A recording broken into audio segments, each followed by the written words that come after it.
You got to go back 48 years for this one. And it stands the test of time, doesn't it? On this day in 1977, David Bowie released Heroes as a single. Of course, it would go on from that day, this day in 1977, to be one of Bowie's signature songs. Fun little bit of trivia for you on that one.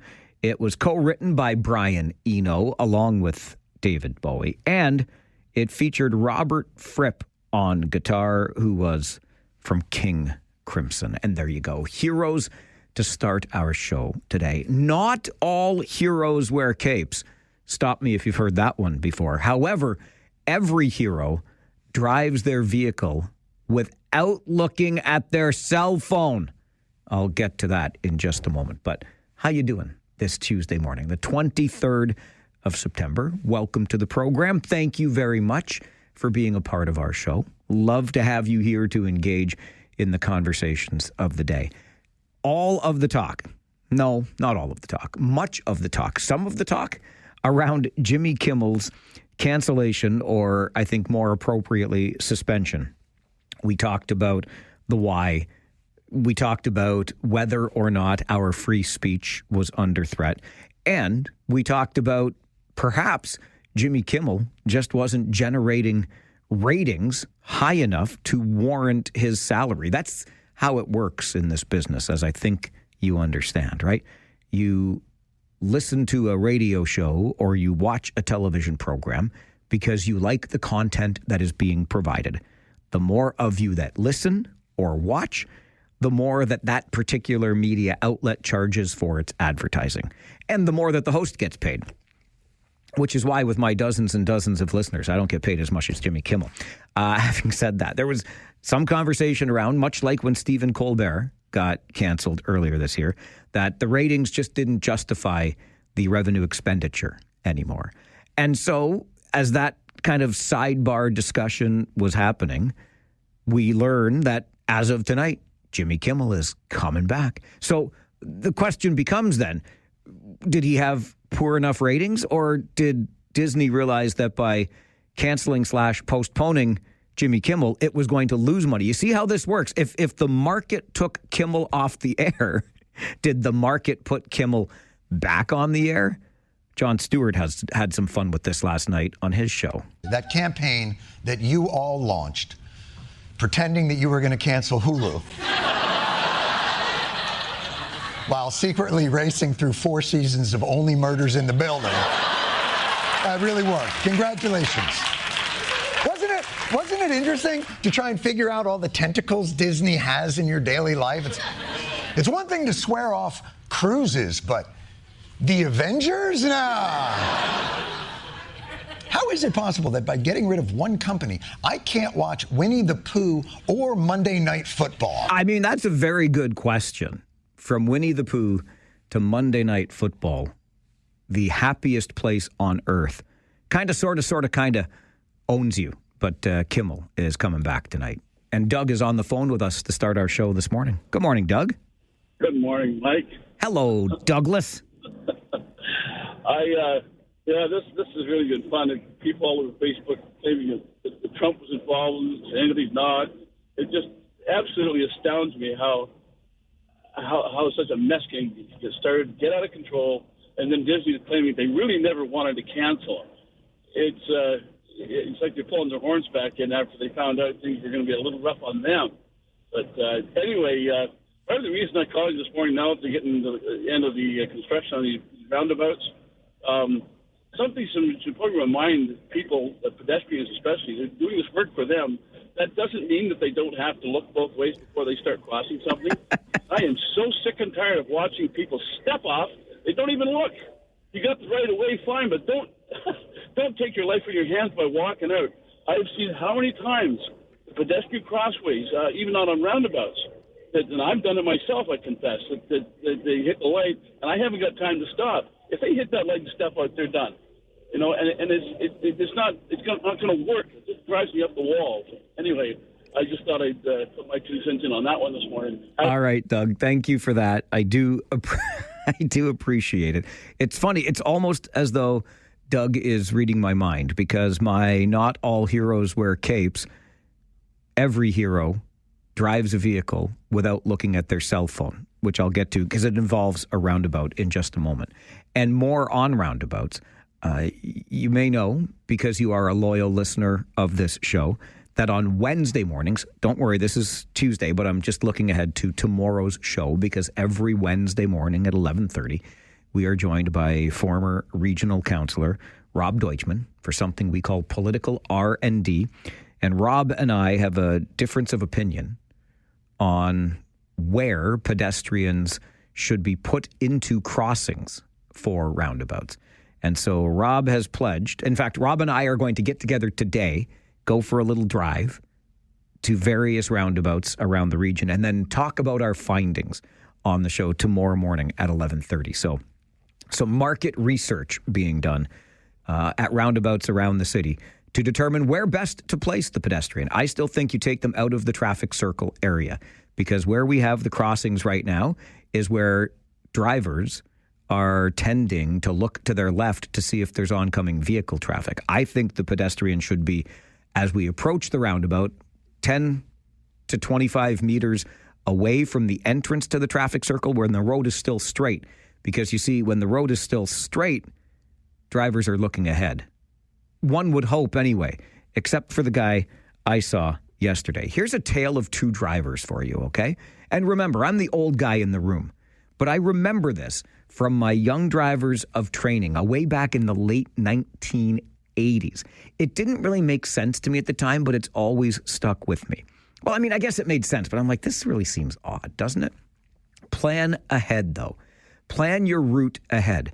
So when you're going somewhere and you know you're getting off at exit X, make sure that 2 or 3 exits before that, you are already beginning to plan your move into the lane that will allow you to get off the expressway, for example. You plan ahead so that you're not making a last-second shift across lanes and causing all kinds of trouble. So yesterday, on my way home from work, as I was approaching the last of the roundabouts that I am so lucky to go through every day, on my way back towards the expressway to go home, I realized, there's a pretty long line of traffic to my right, and I'm in a relatively long line of traffic in the left lane, and this is my last roundabout, and it's not all that far from the on-ramp to the expressway. I'm going to have to get into that right-hand lane. So what am I doing? I'm remembering that lesson from way back in the late 1980s. I'm thinking ahead. And so I glance over to my right in hopes of making some eye contact and just getting an idea of the vehicles on my right, where I might be able to find my way into their lane safely and without ticking anybody off as we navigate our way through this roundabout. And I looked to my right, and it was a pretty big pickup truck pulling a trailer. And I look over to make some eye contact, and I can't make eye contact with this guy driving because he's staring at his phone. Right there, plain as day. He wasn't even trying to hide it. He is just looking directly at the phone. Please, can we not do that when we are in operation of a motor vehicle? If we want to put some kind of camera surveillance on our roads, put it on for people that are doing that, please, and thank you. I also, after the show yesterday, took my little derriere over to Floral Crescent in Kitchener at Rockaway Gardens. You might remember on the show last week, we were talking about this proposed cycling path that's going to be created, or that the city of Kitchener is proposing to create on Floral Crescent to connect riders from the downtown area over to the Fairview Mall area and further even beyond that with the plans of the future linkages. But when we were talking about it on the show last week, I couldn't wrap my head around the why. Why do we need a bike path on Floral Crescent? Because in my mind, I could count on one hand, and I said this on the show last week.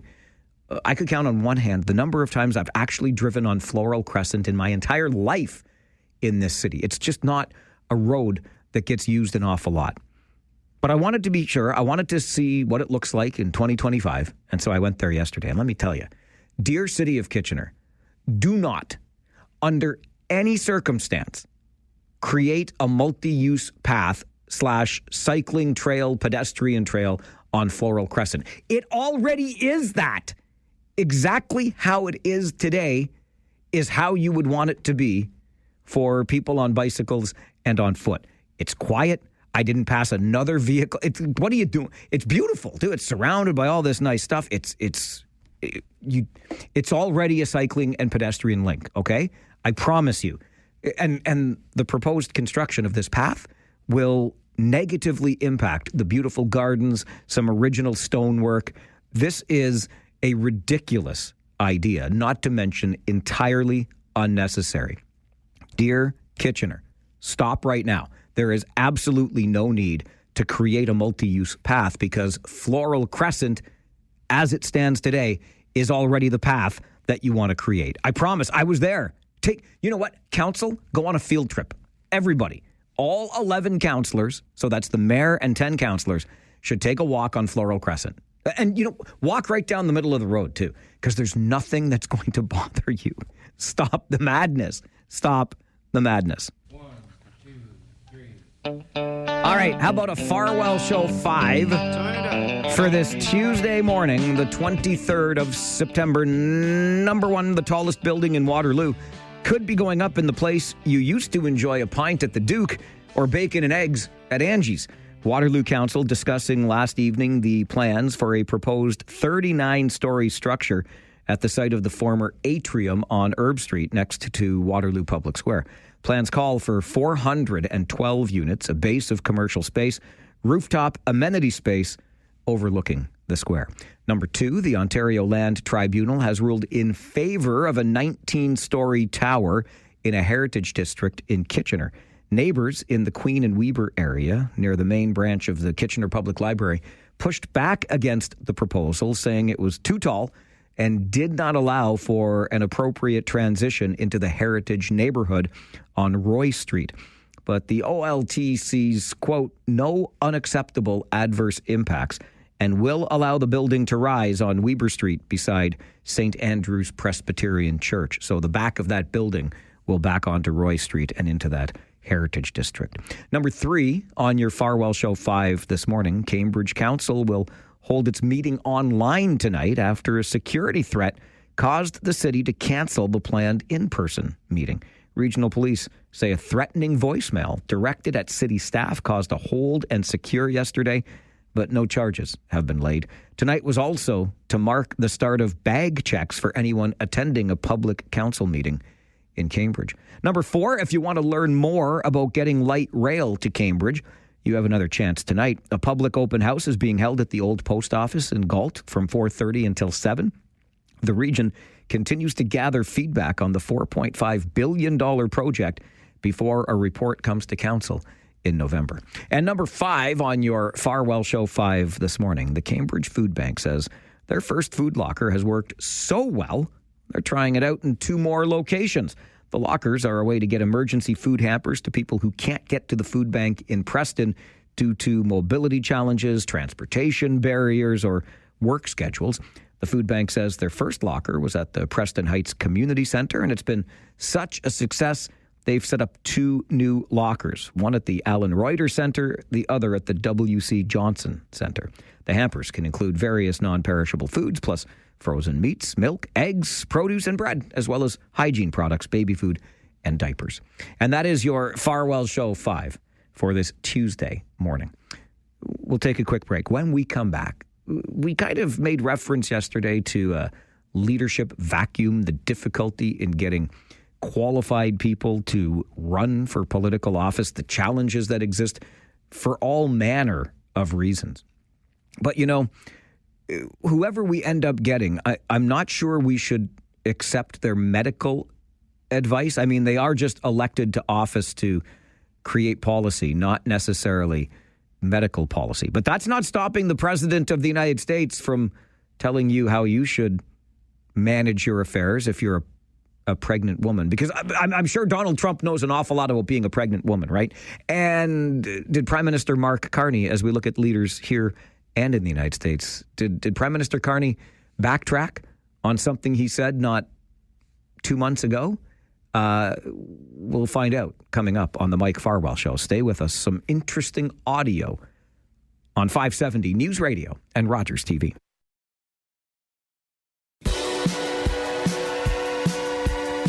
Yesterday, right around this time on the show, we talked about the statement on Sunday from Prime Minister Mark Carney that Canada would recognize a Palestinian state at the UN meetings this week. And as I said then and will again, I am in no position to claim expertise on something that is decades old by way of conflict in the Middle East. I do absolutely, and I know we seem to get in so much trouble these days for both sidesing things, but I can understand, I think from afar anyway, both sides of this issue. And we will dig into it further this morning at 11 when we have a guest who does know more talk to us about this declaration by Canada and the recognition of a Palestinian state, what it means and where we go from here. But something I find interesting that has come to my attention is that roughly 6 weeks ago, it was on July the 30th that Prime Minister Carney also alluded to the recognition of a Palestinian state, but with conditions. This was our Prime Minister on July the 30th. Canada intends to recognize the state of Palestine at the 80th session of the United Nations General Assembly in September 2025.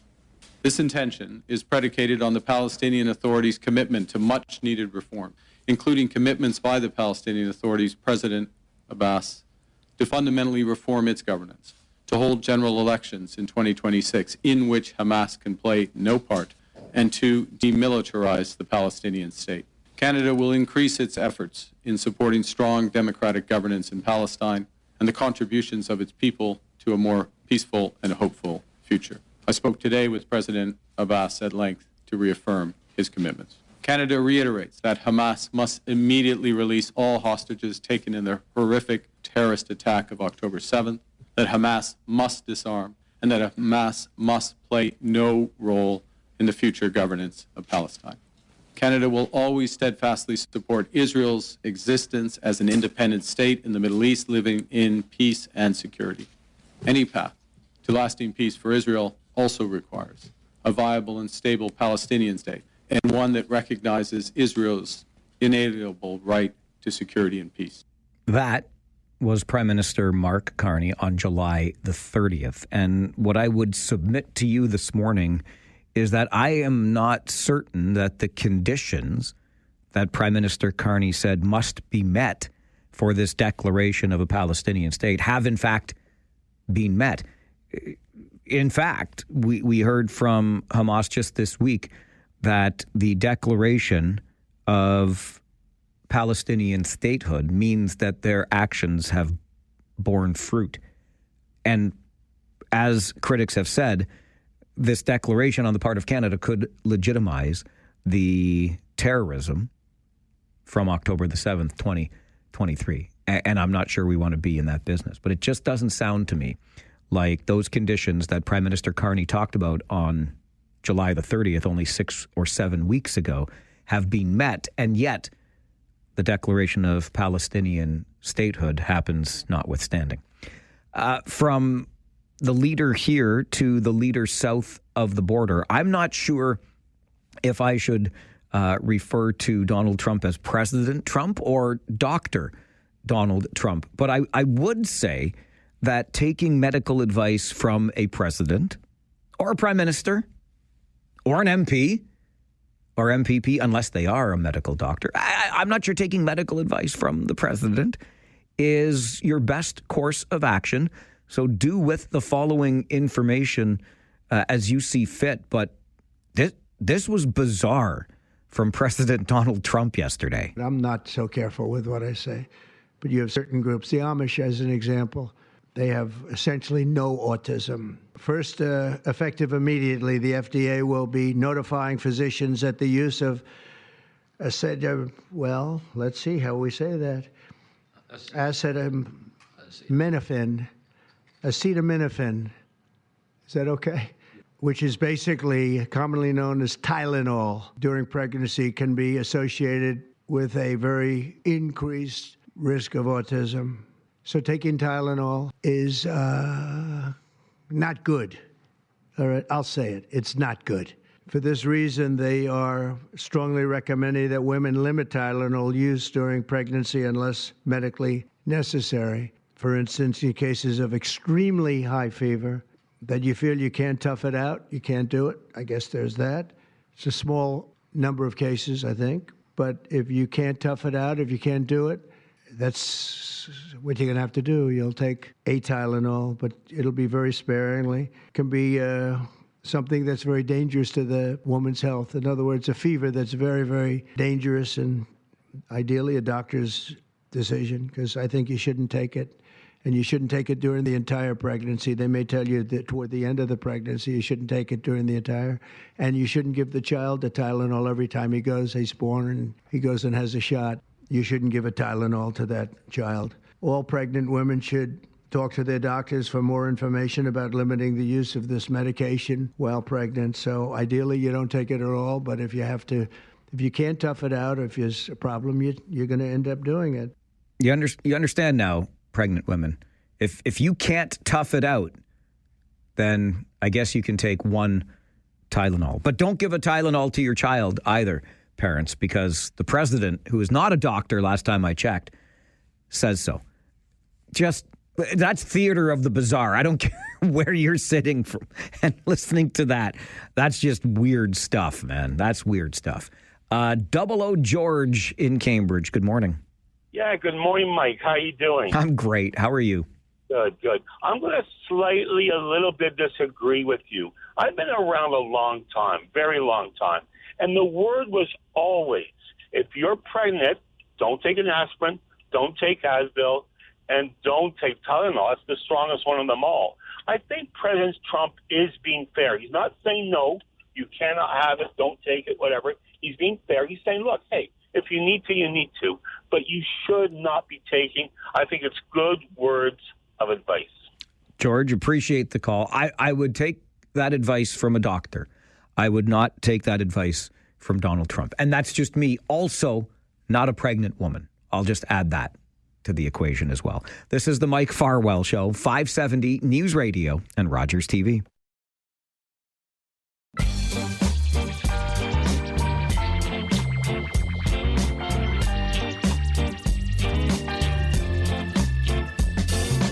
As you no doubt know,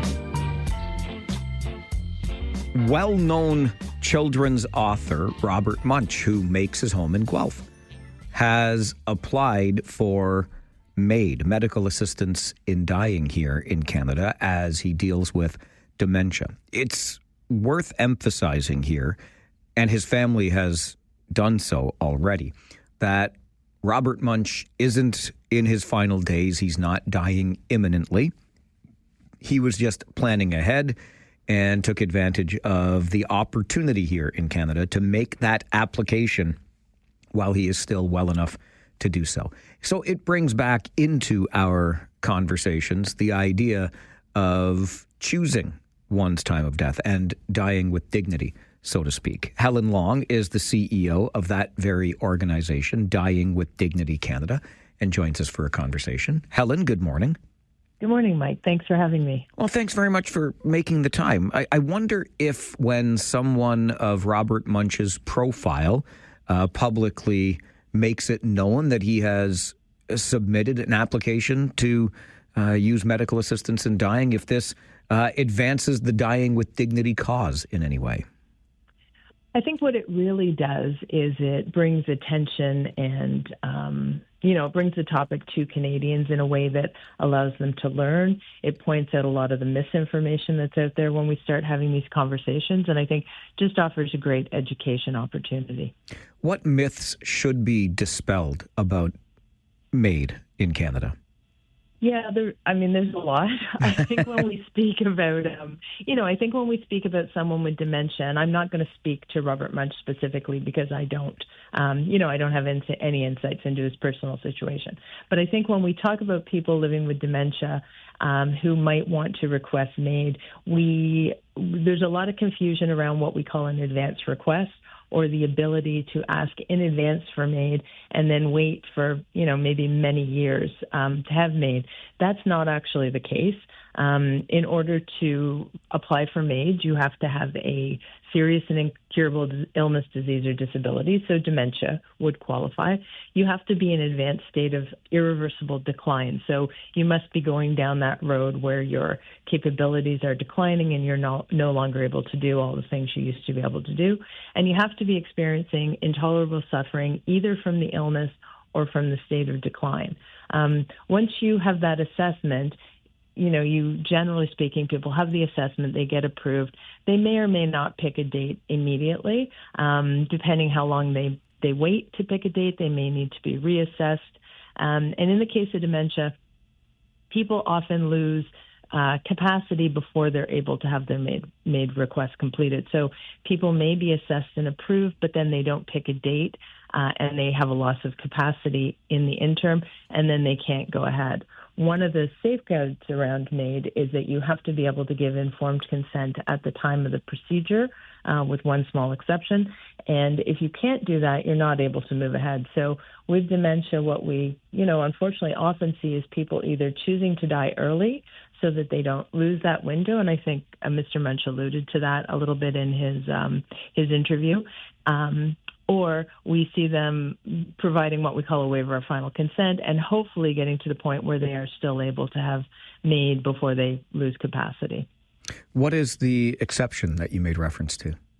Yeah, so that's what's called a waiver of final consent. So once a person's been assessed and approved, and if they're at risk of losing capacity and their clinician has confirmed that, they can enter into this written agreement called a waiver between the patient and the provider. And it says that, let's pretend we're doing this today. It says that I'd like to have my MAID death on October 1st. In the event I lose capacity between today and October 1st, the clinician can go ahead on or before that date.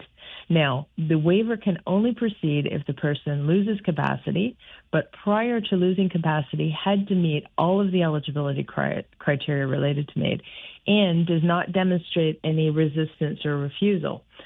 So one of the challenges we see with diseases like dementia or Alzheimer's is a patient may, have some ability to kind of comprehend what's going on, but maybe not capacity for informed consent. Capacity really varies depending on task, and it's measured based on task and time. So a clinician might show up to do the MAID procedure where there is a waiver in place, and, in the course of discussing with the patient what's going to happen, the patient may clearly say, oh, no, I don't want to die. And then the clinician can't go ahead with MAID, and that date has passed, and that's it. There is no ability for them to, to move forward. If they had capacity, they could apply again. But in that case, what I'm describing, that patient has lost that ability to reapply for MAID and get approved again. Canada has been talking for some years now, Helen, about expanding the eligibility for MAID, but it's sort of been a stop and start process, and it keeps going back to the drawing board, where I believe it is right now as we determine the next best step to take with this legislation. Are there gaps currently that you see? Yeah, the biggest gap we see is what we would call an advance request. So an advance request would be a written document where a person can lay out exactly what they'd like to see, when they'd like to see MAID be delivered down the road after they've lost capacity. This has already been legalized in Quebec. It became legal in Quebec in October of 2024. Even though it's illegal federally, people in Quebec are able to complete an advance request because both the Quebec government and the federal government have opted not to, they've indicated in Quebec it's not in the public interest to prosecute these people. And the federal government has said that they are not going to intervene. At the same time, the federal government announced a consultation, which started last November. It finished in February. We have yet to see any results of that consultation. So advance requests, that ability to put down in writing today what you would like to see happen in terms of MAID down the road, if that's your choice, is the biggest gap in legislation that I can identify for you. One of the conversations around this expansion in the legislation would include people with severe mental health disorders. Does that fit into the same basket, if you will, as those physical health disorders that you've already talked about, Helen? Is this a criteria that should be accepted for MAID? So currently, the way the law stands, MAID for those with a mental illness as a sole underlying medical condition will become legal in March of 2027. Now, mental illness refers to psychiatric disorders, so things like bipolar, depression, schizophrenia. It does not refer to neurocognitive disorders like dementia. So those are two separate things. The government is required to strike a joint committee in approximately February of 2026 to have another look at the legislation related to mental illness as a sole underlying criteria. And then unless something changes, new legislation is introduced, that will become legal in March of 2027. Last I checked, I do believe the numbers show that Canada leads the world in people choosing to die by MAID. Is this something that should be celebrated as progressive on our part as a nation, or does it give you any pause? I think what we celebrate is the fact that people have a choice in Canada. You know, the numbers to me aren't really the thing to look at. The number, you know, if I were looking at the number, what's the number of people who wanted to have a MAID death and didn't get it? That's perhaps a more concerning number. I think we have a robust system in Canada with strong safeguards. We have caring practitioners who are very thorough and compassionate in the work they do. And we have people who are choosing what they want their end of life to look like. This is a process that is undertaken by an individual. There's no rule for your friends or family in terms of deciding or choosing for you. So I think what's really important is that we're offering people the ability to make a choice. Helen, I really appreciate your time on the show today. Thank you very much for being here. Yeah, thanks so much, Mike. And listeners can certainly visit our website, dyingwithdignity.ca, if they need more information. We'll certainly point them in that direction. Thanks again. Thank you. Helen Long is the CEO of Dying with Dignity Canada. And you heard the website right there at the end of this conversation, dyingwithdignity.ca. To be clear again, Robert Munsch is not dead. He is not dying imminently. He just, in a recent interview with the New York Times, made it clear that with his dementia advancing, he has made his application for MAID, or medical assistance in dying. But his family, because all the tributes started pouring out, right? Understandably so. I think we've all read a Robert Munsch book or 6 in our lifetime, either had them read to us or perhaps we read them to our kids. So when somebody as well known as Robert Munsch brings the topic up in an interview, it becomes the sort of thing that we start talking about again. And as Canada works to expand eligibility under its MAID legislation, its medical assistance in dying legislation, we've heard an awful lot of pushback in some areas, wondering about the criteria and mental health. Is that just saying? And I've heard from people in the mental health space that it's not something that's incurable. And we struggle with that aspect of things, right? Because if that is part of the eligibility all of a sudden, how are we saying that this is terminal and not something that someone can recover from with, of course, proper treatment, which begs the question, why is that? Why does that proper treatment not exist? But what we do know is, in terms of the numbers, and as our guest from Dying with Dignity Canada said, Helen Long, what should be celebrated is the fact that people are making this choice for themselves and they have the ability to do so. But as we expanded our MAID legislation here in Canada, numbers have risen dramatically. We do, as a country, lead the world in the sheer number of people that are choosing this way for end of life. And I've even read some material that suggests doctors can't keep up with the demand, which I think makes some of us pretty uncomfortable. I'll be honest with you. I kind of like the idea of calling my own shot. I don't want to be a burden to anybody. I don't know that I want to exist simply for the sake of existing. I want to have some measurable quality of that existence at some point down the road. I haven't given any serious thought as to what that exactly looks like and what abilities I would think I need to have to determine the overall quality of my life at that point. But I'm not out of hand opposed to the idea of having that level of control over my end of life. And so, since Robert Munsch has clearly made it known to us that he feels similarly, I thought it's worth the conversation with you on the show. How do you feel about where we're at with MAID in Canada, the legislation as it exists today, the expansion of it, and even if I know it's not the most comfortable thing to talk about, but we don't shy away from that on this show. If you get to call your shot, is that something that you are comfortable with? Is it something that you've considered at any point in time? Do you know anybody who has gone down this path? As always, it's an open forum for conversation at 519-570-2545, star 570, and 1-800-570-5715. Dying with Dignity Canada. It's your life, it's your choice, says the website at dyingwithdignity.ca. Should it be your choice when it comes to end of life? Let me know your thoughts on the Mike Farwell Show. 570 News Radio and Rogers TV. I think we have a robust system in Canada with strong safeguards. We have caring practitioners who are very thorough and compassionate in the work they do. And we have people who are choosing what they want their end of life to look like. This is a process that is undertaken by an individual. There's no rule for your friends or family in terms of deciding or choosing for you. So I think what's really important is that we're offering people the ability to make a choice. Helen Long is the CEO of Dying with Dignity Canada.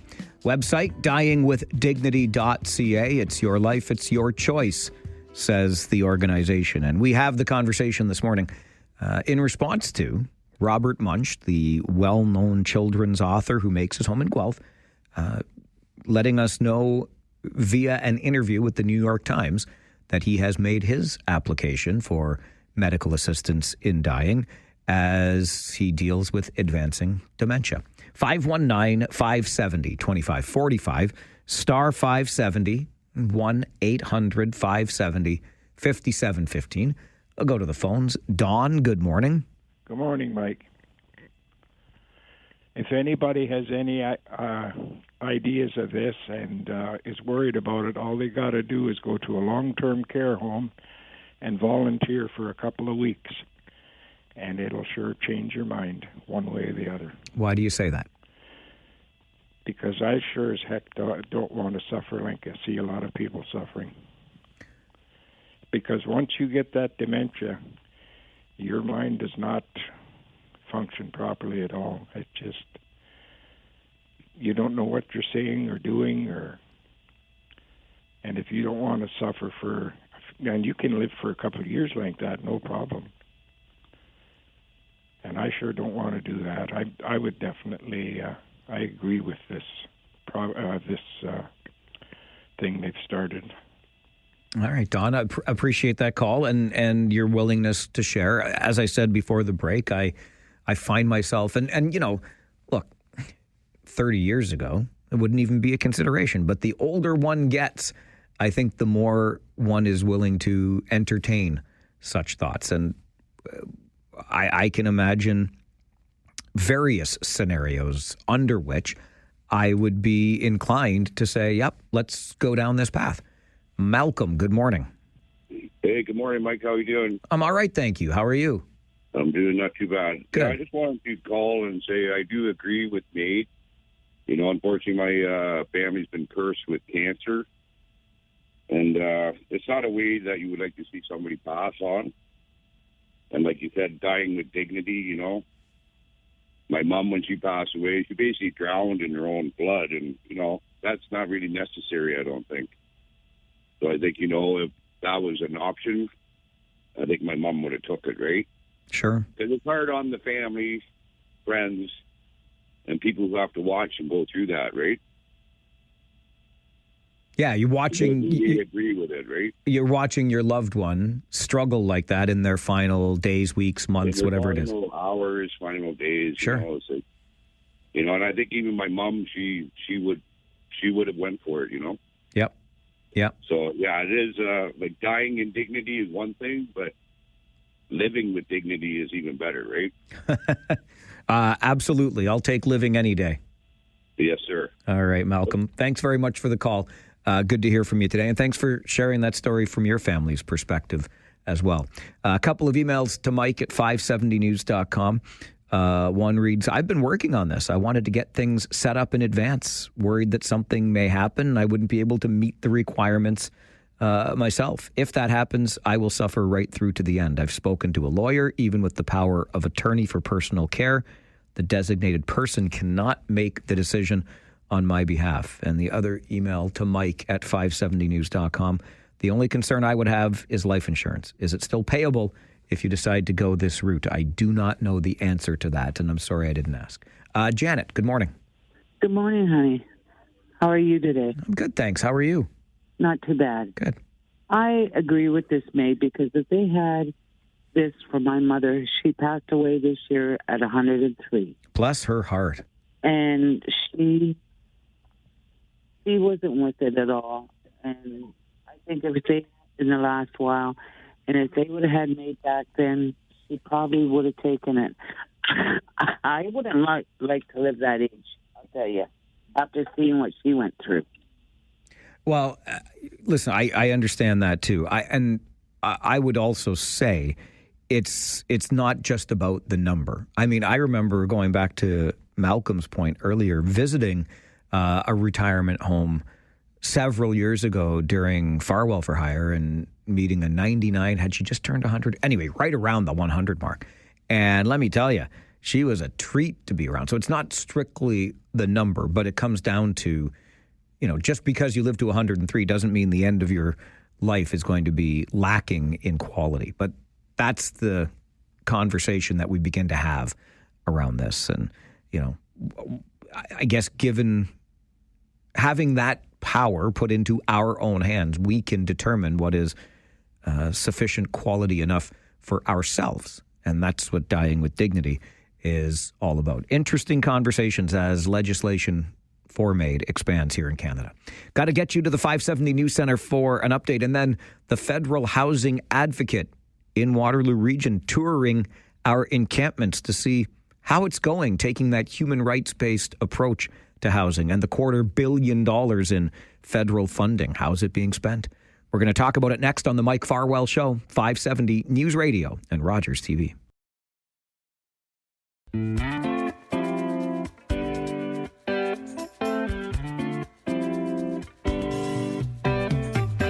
Canada's federal housing advocate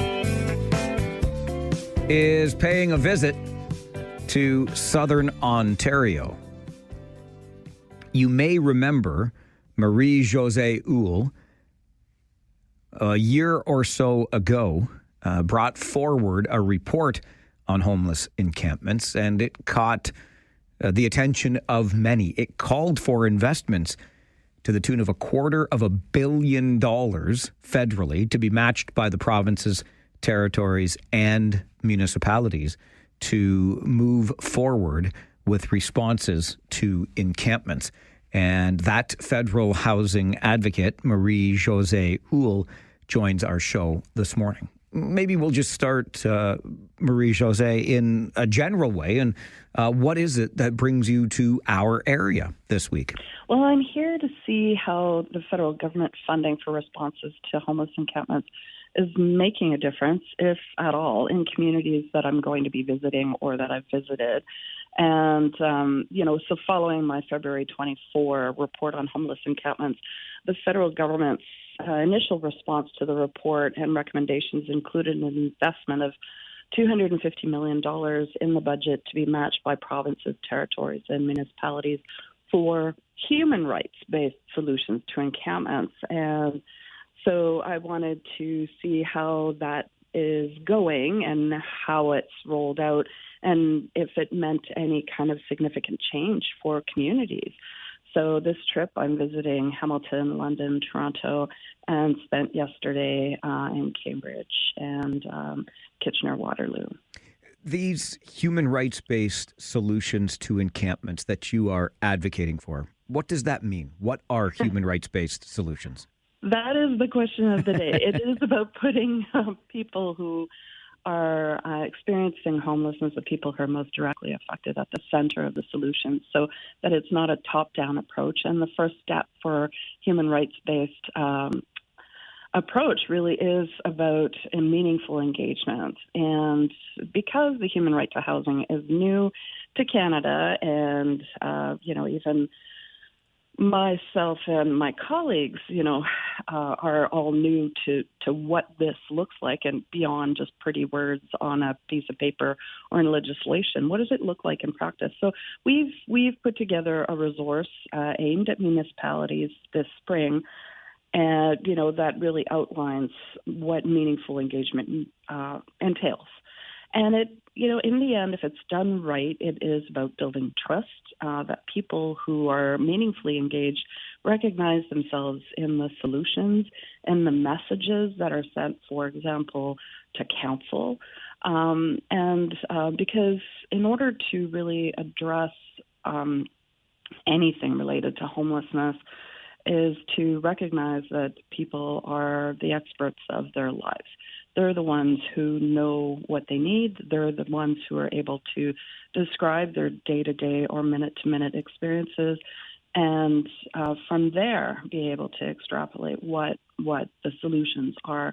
But it also is about treating people with dignity and and with respect, and building trust. When trust is eroded, people become more agitated. They are certainly not as open to real solutions being proposed to them because they're suspicious. So it's a whole psychological process. It requires a lot of time, but in the end, it really leads to better outcomes for everybody. And so that really is the most important piece. After that, it is making sure that you don't have top-down approaches, making assumptions about people, and not having carceral approaches to people in encampments. And there's a tendency to do that, especially if the encampments have been around for a long time, especially if there's been violence or sexual violence in encampments or around encampments, or fires, because that makes people who are housed very scared as well. But if people who are housed are scared, people in encampments are doubly scared. This is a direct, this is happening directly to them or to people that they know, and they're the ones who have no escape from any of this. So it's to make sure that we don't punch down, make sure that solutions are, like I said, coming from the people who are experiencing homelessness and living in encampments themselves, and then to get the details. For example, I heard, the site at 100 Vic was, the people have access to sanitation. There's porta potties that were brought there, which is good, but it is the bare minimum, because what I've learned is that people don't have toilet paper. So for a lot of people, especially women, the porta potties are rendered kind of useless for them. If they don't have the dignity piece, which is, the toilet paper. So what I'm hearing is that a lot of volunteers and community organizations that are supplying toilet paper, and the volunteers are doing it out of pocket. We know the community organizations are not well funded, and if they're providing toilet paper, then it's at the expense of other things. I was told that there's dumpsters that were brought, but again, the dumpsters were, the community wasn't consulted about how many they needed and where they should be placed. So there was an affront that happened. Just what I was told is that groups showed up with dumpsters and dumped them, like just placed them without considering that this is where someone's tent is or how many do people actually need. So it just takes up a lot of space. Dumpsters is still risk of fire. It's a source of heat in the summer where heat accumulates. So and every time something happens in an encampment that's not communicated in advance or not consulted, people become very anxious, and rightfully so, because they don't know what's going on and they don't know what's coming next. So it's not just not feeling respected, it's that they are terrified. The tug of war, Marie-Josée, that you described earlier between, folks who are housed and have fear because of violence, perhaps behaviors, open drug use, etc., vis-a-vis those who are unhoused and the fears and anxieties they have. I think that's playing out in communities across this land. And you probably heard about the municipality of Barrie, where the mayor there has taken a very firm approach and is making it a kind of an ultimatum. You take the supports that are being offered to you here, or you can move elsewhere. How do we balance these competing interests in our cities today? Because I think those who are housed do have a legitimate claim to say, listen, this is this is making our city feel unsafe. Absolutely. Well, it is unsafe. Make no bones about it. It's unsafe, but it's unsafe for the people who are in encampments first, right? And we can't just turn around and treat people who are experiencing homelessness as criminals. They're, the majority.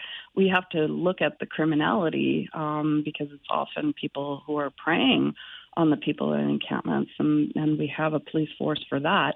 But it's not turning around and treating everyone in encampments as criminals. We can't have carceral solutions for people. And, and just saying, well, we know what's best for you, or here's a solution, and I've heard about some of these solutions. Here's some shacks next to the dump where people are worried about the quality of the drinking water, that would never be imposed on anyone else, or rules that would never be imposed on anyone else around guests or pets, and then there's the safety issue, or that when people get their things stolen, people in encampments, they're not allowed to be upset about it, or when their partners or people they love are being sexually harassed or victims of sexual violence, they are not allowed to be upset about it or complain about it or show that what they're being offered isn't good enough. So, and if they do show frustration, then they're banned. So it's not just about our way or the highway, because in the end, where are people going to go? And, I think groups that are offering solutions have to be open to being told, this isn't meeting the needs, but this is what we need. And failure to provide adequate housing where people are safe, where people are have the same rights as everybody else, where they have security of tenure, that it's habitable, it's free of bed bugs and vermin, that it's large enough for the people that are going to be living there in terms of number of bedrooms, then it's not considered adequate housing, and then it is considered subpar. But I always come back to the analogy when we're talking about criminality in encampments, is that when we have a rape in the entrance of an apartment building, we don't evict everyone in the apartment building. We deal with the rape. And we have to have that same approach to people in encampments. We can't just raise an entire encampment because something happened in the encampment or around an encampment. And then the other thing I would urge people to remember is that when people are adequately housed and they're told, this is your home and you can stay here as long as you want, people will finally, it'll take time, but they'll finally be able to get out of survival mode. And only when they are getting out of survival mode and have the supports that they need to address all the trauma that they've experienced, because anyone who is forced to live on the streets because they have nowhere else to go is experiencing trauma, and they are hurt by that. Only when they can finally relax that they're able to address a lot of these issues and think about the life that they want to have for themselves. But shuffling them from one place to another, to a shelter where there's a mattress on the floor, where they have to be out by 8 o'clock, they have to carry all of their items of survival with them at every minute of the day, that is not getting people to a better place or to even think about a positive step in their lives, because every minute of the day is really about survival. Following your time visiting encampments in our community yesterday, did you see any evidence that this approach and the funding that's being allocated is working? Well, first of all, I learned that there was no funding that went to Cambridge. So that was distressing. And I think that's a huge message to government that encampments response plan needs to go to even smaller communities. There's some stats that are out about, people experiencing homelessness and visible homelessness are not just large urban centers, but quite predominantly in the smaller communities as well. And the solution can't be filter everyone to large urban centers, because that's where the resources are. Small communities also need to be properly resourced in terms of access to emergency shelters. We'll always need emergency shelters, to gender appropriate emergency shelters as well. But shelters is for emergencies, right? But in terms of adequate housing that's affordable, where my office and I are really happy to see government investment through Build Canada Homes on non-market housing. But the $250 million is a drop in the bucket. What I saw here in this region is there's a lot of really good work done by amazing organizations and some philanthropists, people that truly care. They just need to be able to bring it up to scale. We know what needs to be done. People, who are groups that are engaging with the people in encampments, they know what the people need. And they continue to engage with people and saying, are we getting it right? Yes, we got porta potties, but oops, we don't supply toilet paper. Okay, to make that work, we need toilet paper, but we need more. We need a lot more. And in the end, we need the solution to homelessness is an adequate home. It's, as simple as that. Marie-Josée, really appreciate the time that you've given us on the show today. Thank you very much for being here. Well, thanks for having me. Take care, everyone. Marie-Josée Houle, who is our federal housing advocate, and I'll just let those numbers sink in for a moment. $250 million is a drop in the bucket.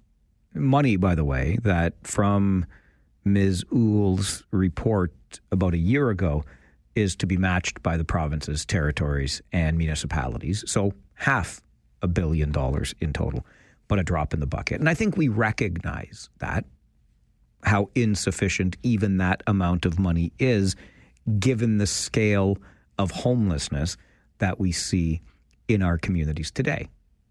Ours right here in the region of Waterloo, and we know we are in no way unique. Couple of things that stand out to me in this, one of them being that none of that $250 million in federal funding has made its way to Cambridge. I'm not certain about Kitchener or anywhere else in our region, but none has made its way to Cambridge, and we are left with this ongoing tug of war. I will point you again in the direction of the city of Barrie, where the mayor there has made it clear you've got a choice.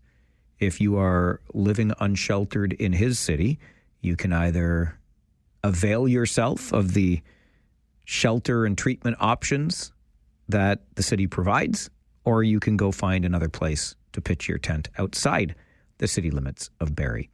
And I would submit to you that I don't think Barrie for long will be the only Ontario municipality issuing such an ultimatum. I have a feeling that an idea like that will spread.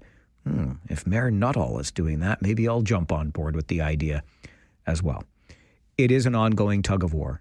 People who are housed have legitimate concerns of a lack of safety in their community. People who are unhoused feel similarly. In some way, somehow, we've got to figure out a way to get those unhoused people housed. Your thoughts always welcome on the Mike Farwell Show. This is 570 News Radio and Rogers TV. And every time something happens in an encampment that's not communicated in advance or not consulted, people become very anxious, and rightfully so, because they don't know what's going on and they don't know what's coming next. So it's not just not feeling respected, it's that they are terrified. That is Canada's federal housing advocate, Marie-Josée Houle, who is touring through southern Ontario this week to see what kind of enhancements, if any, have been made in communities that are on the receiving end of, or maybe even not in the case of Cambridge, the receiving end of $250 million in federal funding. But she's touring, Ms. Houle is, encampments around our region and around southern Ontario, much like the one at Weber and Victoria in Kitchener. And it is the ongoing tug of war between those who are housed and going to work every day to pay the taxes that pay for the services that are being provided to people who are unhoused. Of course, as we have learned, those services seem largely inadequate. 519-570-2545, star 570 and 1-800-570-5715. I've said this to you before. I will say it again.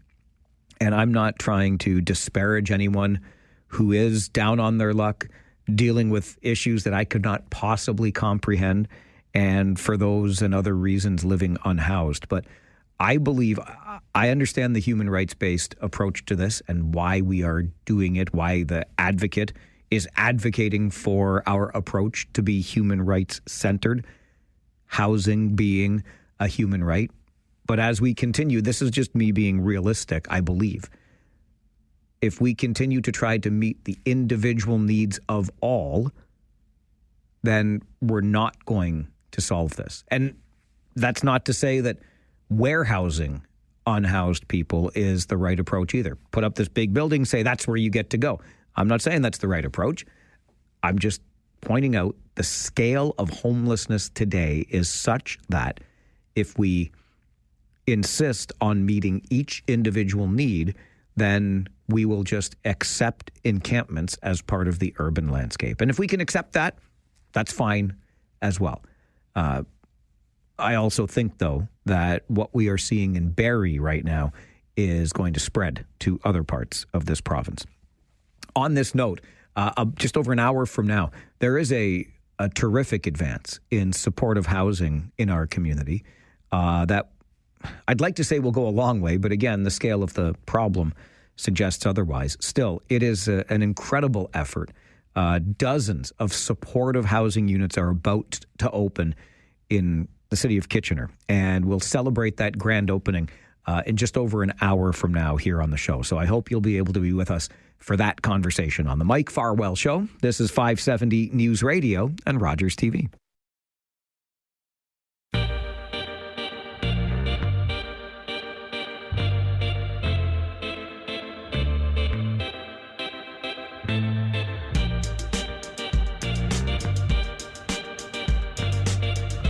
You know, I just started thinking about this signature event we're about to talk about. And then in my mind, I rattled off how many more signature events in this community. Oktoberfest, which is coming up, is probably chief among them. But my goodness, we've got the Elmira Maple Syrup Festival in the spring. We've got Mopar Fest out in New Hamburg every year. How about the Canada Day Parade through the streets of Preston? Jazz Fest in Uptown Waterloo. Blues Fest in Kitchener. I could keep rattling off all kinds of annual traditions here in the community. But I want to focus on the one that is celebrating half a century, yes, 50 years on the last Saturday in September, which means it's coming up this Saturday.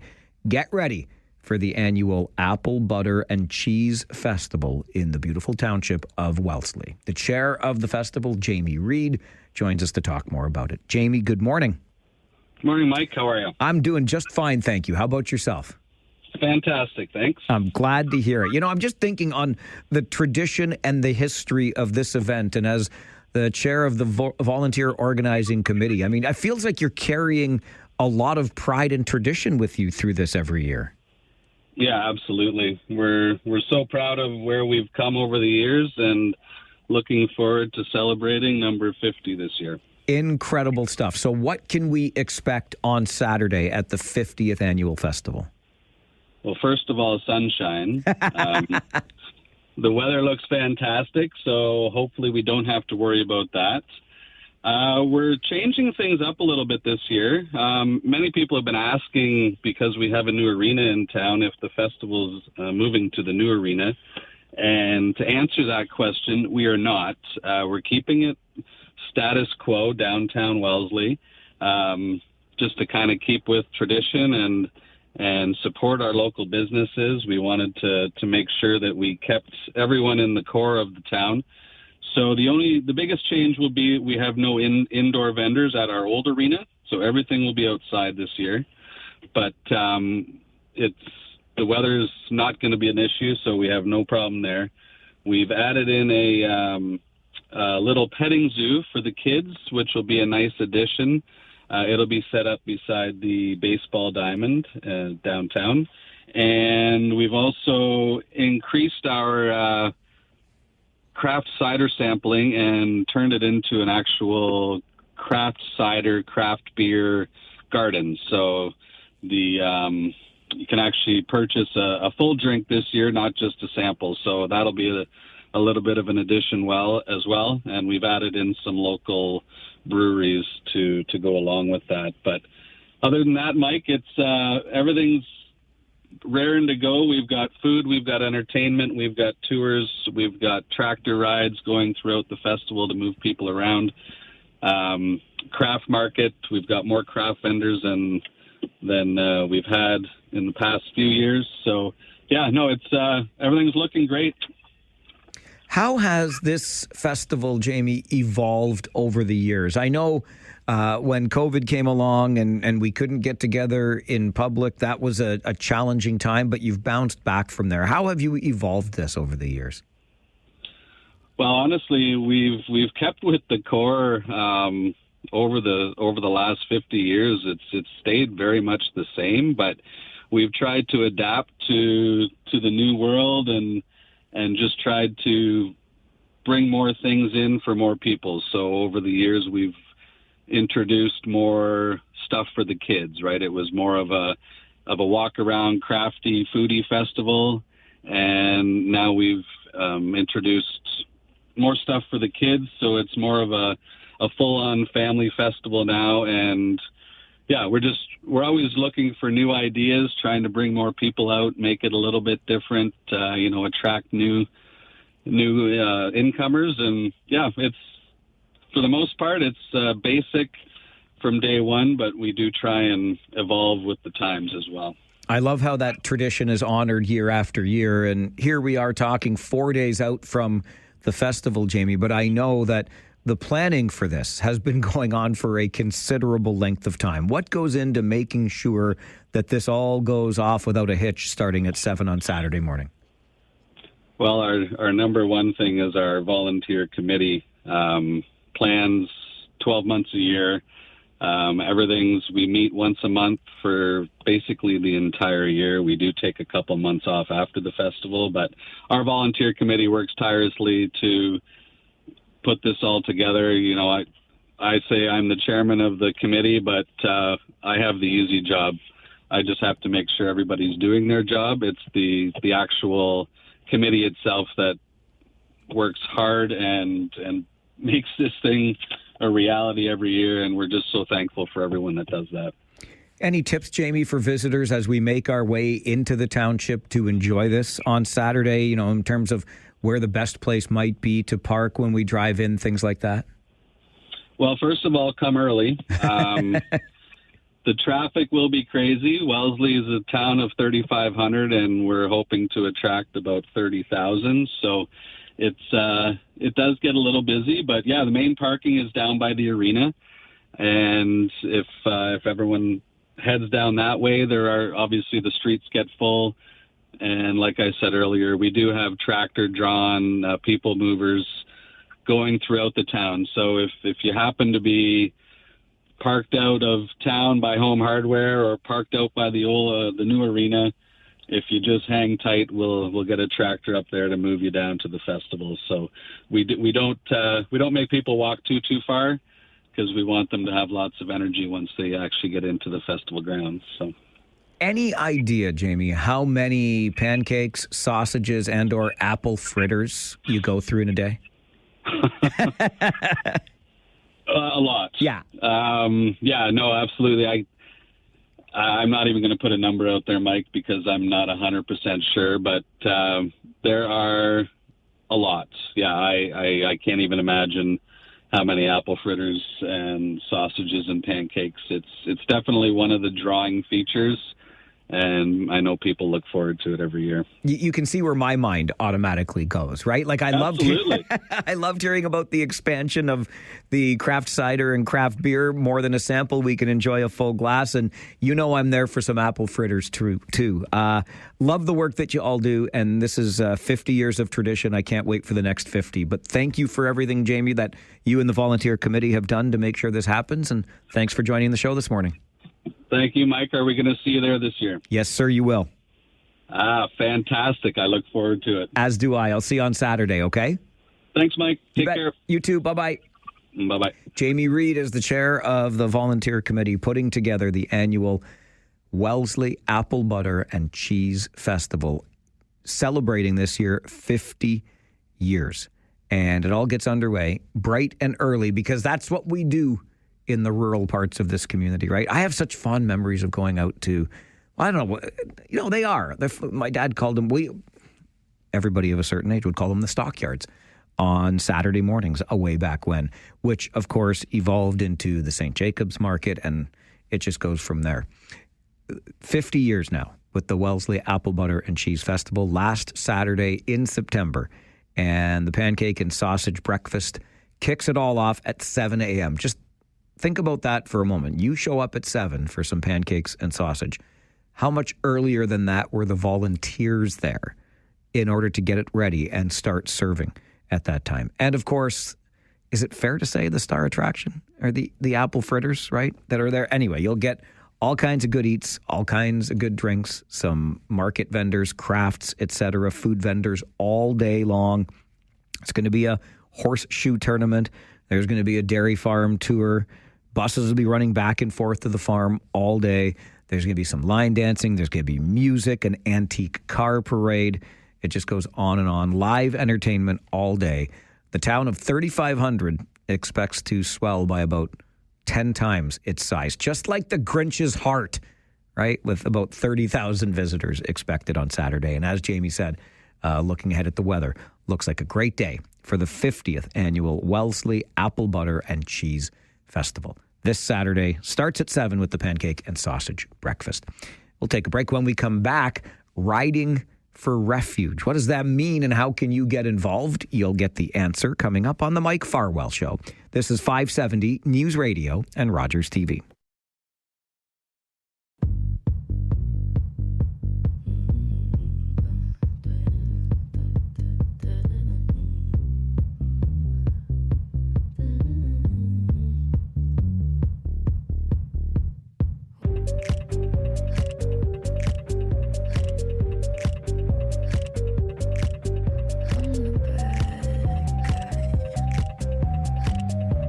From one annual event to another, the Ride for Refuge is coming up, and you have the opportunity to get involved and help with this very worthy cause.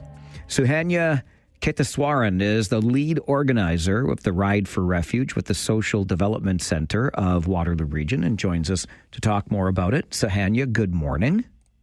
Good morning, Mike. What is the Ride for Refuge? So the Ride for Refuge is an annual event where people come together to walk or ride their bikes in solidarity with those who need refuge. So for us, that means people who are unhoused, families at risk of becoming homeless due to an eviction, and the grassroots groups all across the communities that are doing work in really generous and creative ways to meet community needs that are often overlooked or ignored. And because it's an opportunity to walk and ride together with our friends and our families, the Ride for Refuge is actually really a beautiful and joyous way for people to show that they care for those in our community who are vulnerable. And what is it that motivates you, Sahanya, to get involved in this and the Social Development Center as well? Sure. So I'll speak for the Social Development Center first, and then I'll share my personal involvement. So the Social Development Center of Waterloo Region became involved only 3 years ago. And I think for us, it was because the Ride for Refuge and the idea of supporting people who need refuge lines up with who we are as an organization. So we at SDC want to create a future where everyone in Waterloo Region is able to access the social, the economic, and the political opportunities that are available in this community, but are often denied to the most marginalized and vulnerable members. So the Ride for Refuge gives us the chance to share that vision with even more people in our community every single year and to get them excited about how they can help make it a reality. For me personally, last year was my first Ride for Refuge, and it was an incredible opportunity to also just see the beautiful trail system that we have in Kitchener and to be able to enjoy it with family and friends with others from the community. I was talking to a coworker of mine this morning, Sahanya, who's also doing it. She does this every year, and she said that the family, kids included, are going to try the 10K route this year, which I think is fantastic. But what, like, physically, is it demanding? It's absolutely possible for kids. So last year we had probably a handful of kids, some as young as maybe 7, who did the 10K ride with us. The ride goes through the Iron Horse Trail and then takes us through the beautiful trail system that we've got in Monarch Woods. It's a gorgeous way for people to come together, to be active, to discover what we've got to offer in Kitchener, and to do it all for a great cause. Like I said, this is only our 3rd year hosting the event, and each year we're seeing the event grow. We're seeing more people signing up, and the Kitchener community has been coming together in really beautiful ways to support us. So something that we have new this year is we're actually starting and ending the event at Red Raccoon Bike Rescue, which is a local grassroots group that offers a bike clinic on multiple days of the week, including on Saturday. So it lined up really well, and they offered to host the event. They're at 79 Joseph Street, just outside the Joseph Street entrance to Victoria Park. And they're going to not only host us, but also offer a free bike tune-up to everybody who's participating. So if you're someone who's not familiar with Red Raccoon, it's an amazing opportunity to come and see what they do for the community, to get your bike tuned up. And if you think your bike might need a little extra attention before it's actually ready for that 10K ride, then I would encourage you to check out their website, check out their hours, and take your bike in for a little bit more of a tune-up and repair if necessary. We've also had... Sorry. No, go ahead. We've also had more than 25 members have stepped up as volunteers this year, more than half of which are high school students. So we're really excited for the energy that that's going to bring to the event. And the Kitchener Rangers, of course, gave us an incredible opportunity to engage with their fans last Friday by offering us a spot in the community corner when they had their season opener game, which was amazing. That's what I wanted to ask about, actually, because you had mentioned the community support, and I knew you were in that corner last week at the opener. What was it like there? How did the fans coming in respond? Oh my gosh, it was amazing. We probably had close to 200 people stop by our table, which was just fantastic. It was great to be in the Odd and to really feel the energy that the fans bring for their hometown and for their home team. It was an exciting game. We got a chance to have even Tex come by and spin the wheel for a prize that day. So we were just really ecstatic to be able to engage with the fans, to share what the event is about, to give them our flyers, and we can't wait to see some of them at our event this year. I'm looking at your fundraising page right now, Sahanya, about a third of the way towards that $20,000 goal. Where does the money raised get directed? So the money will support the programs that we offer at the Social Development Center of Waterloo Region. So that includes our Lived Expertise program, where we support a roster of people who have real lived experience of homelessness or unsafe, unstable, precarious housing. They have experience offering grassroots support and doing housing advocacy. So that's one program where the funds will be directed. Another is our eviction prevention program, where we have peer workers who themselves have experienced displacement and eviction and are now supporting others as they navigate that really harrowing experience with their families. And then lastly, our Civic Hub program, which is a hub for 55 grassroots groups to come together, make connections, network, support each other, and collaborate on community projects. The ride is just a few weeks away on October the 4th. How can people get involved and support your efforts in this? Absolutely. So we would love for you to sign up to actually walk or ride when you go to the website at rideforrefuge.org/Kitchener Central. You will see that we have both walking routes and cycling routes. You're welcome to participate in whichever one catches your fancy. You can go to the page to sign up. If you want to sign up with your friends and family, which is what makes it more fun, we encourage you to sign up as a team captain and then recruit folks to join you. And if riding or walking is not your jam and you'd like to volunteer, we have still volunteer spots to fill. You can be part of our extremely talented group of 25 volunteers who will be there, or if that date is already committed in your calendar, then you can support us by making a donation. Love the whole idea of this and the work that you're doing through the Social Development Center. Keep it up, Sahanya, and thank you very much for joining the show today. Thanks so much for having us on. Sahanya Kitaswaran joins us. Sahanya is the lead organizer for the Ride for Refuge through the Social Development Center of Waterloo Region. It's pretty easy to find. If you go to rideforrefuge.org, you can navigate your way to just, picking the location, and because this is happening all over, but navigate your way to Kitchener's Ride, and you'll see the page right there. A fundraising goal of $20,000, just under $7,000 raised so far. You can walk, you can ride. It's very achievable, even for younger members of your family. And it supports the work that the Social Development Center of Waterloo Region is doing in our community. So it comes up on October the 4th, but there's still time for you to register to get involved or make a donation. rideforrefuge.org is the website to visit. All right, we are fast approaching 11 a.m. An update from the 570 News Center at that time. A reminder, in just over 30 minutes from now, a supportive housing project that's offering about 4 dozen fully supportive units in our community is very close to opening its doors. It's quite the success story from where I'm sitting, from the time it was first conceived to the time now that it's almost ready to open. We're going to give you details on that just after the 11:30 news this morning. And following this update from the 570 News Center, Canada has declared recognition of a state of Palestine. What does this mean, and where do we go from here? That conversation is coming up right here on the Mike Farwell Show. This is 570 News Radio and Rogers TV.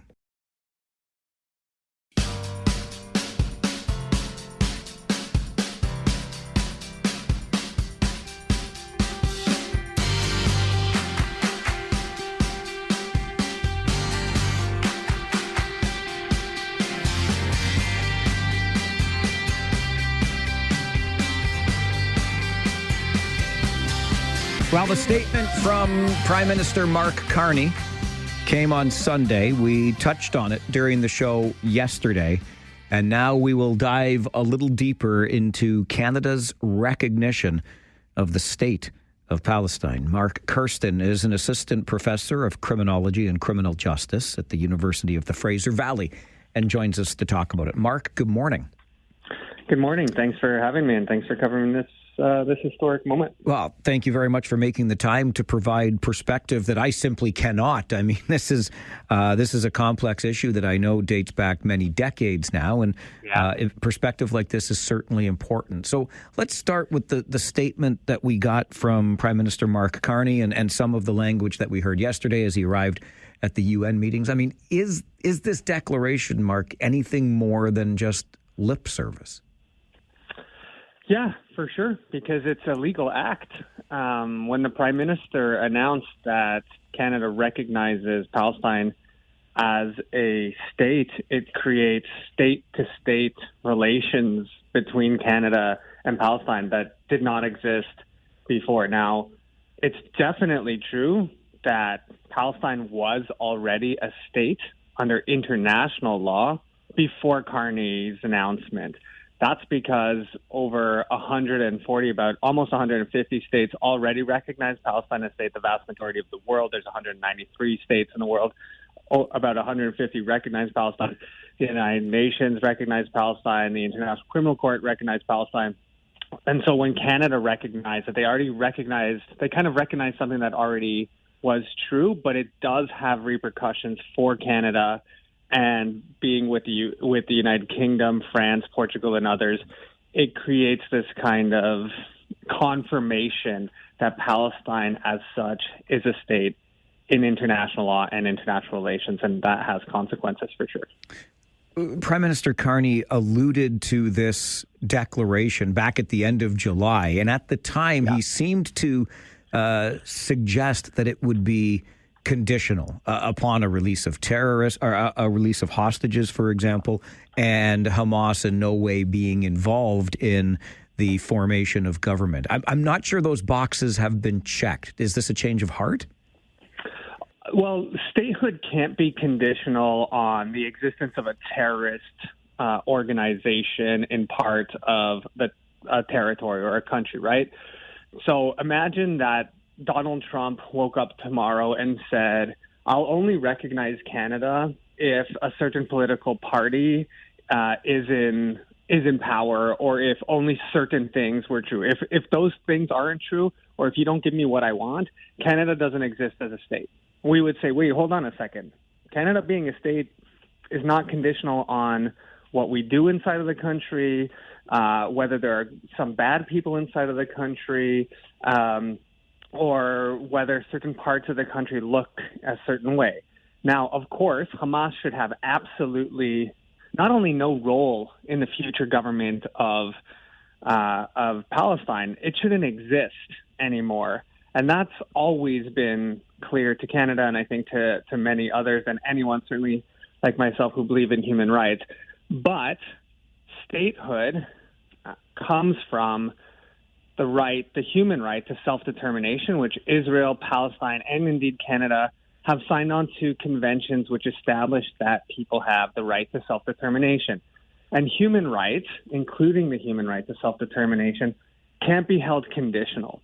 And what you see, and this is part of the key reason why Canada shifts after 78 years of not recognizing Palestine to recognizing it, is that Canada seems to finally understand that they've been giving the Israeli government and the U.S. government an effective veto over the ability of Palestinians to have themselves recognized as a state by a handful of countries like Canada, like the UK.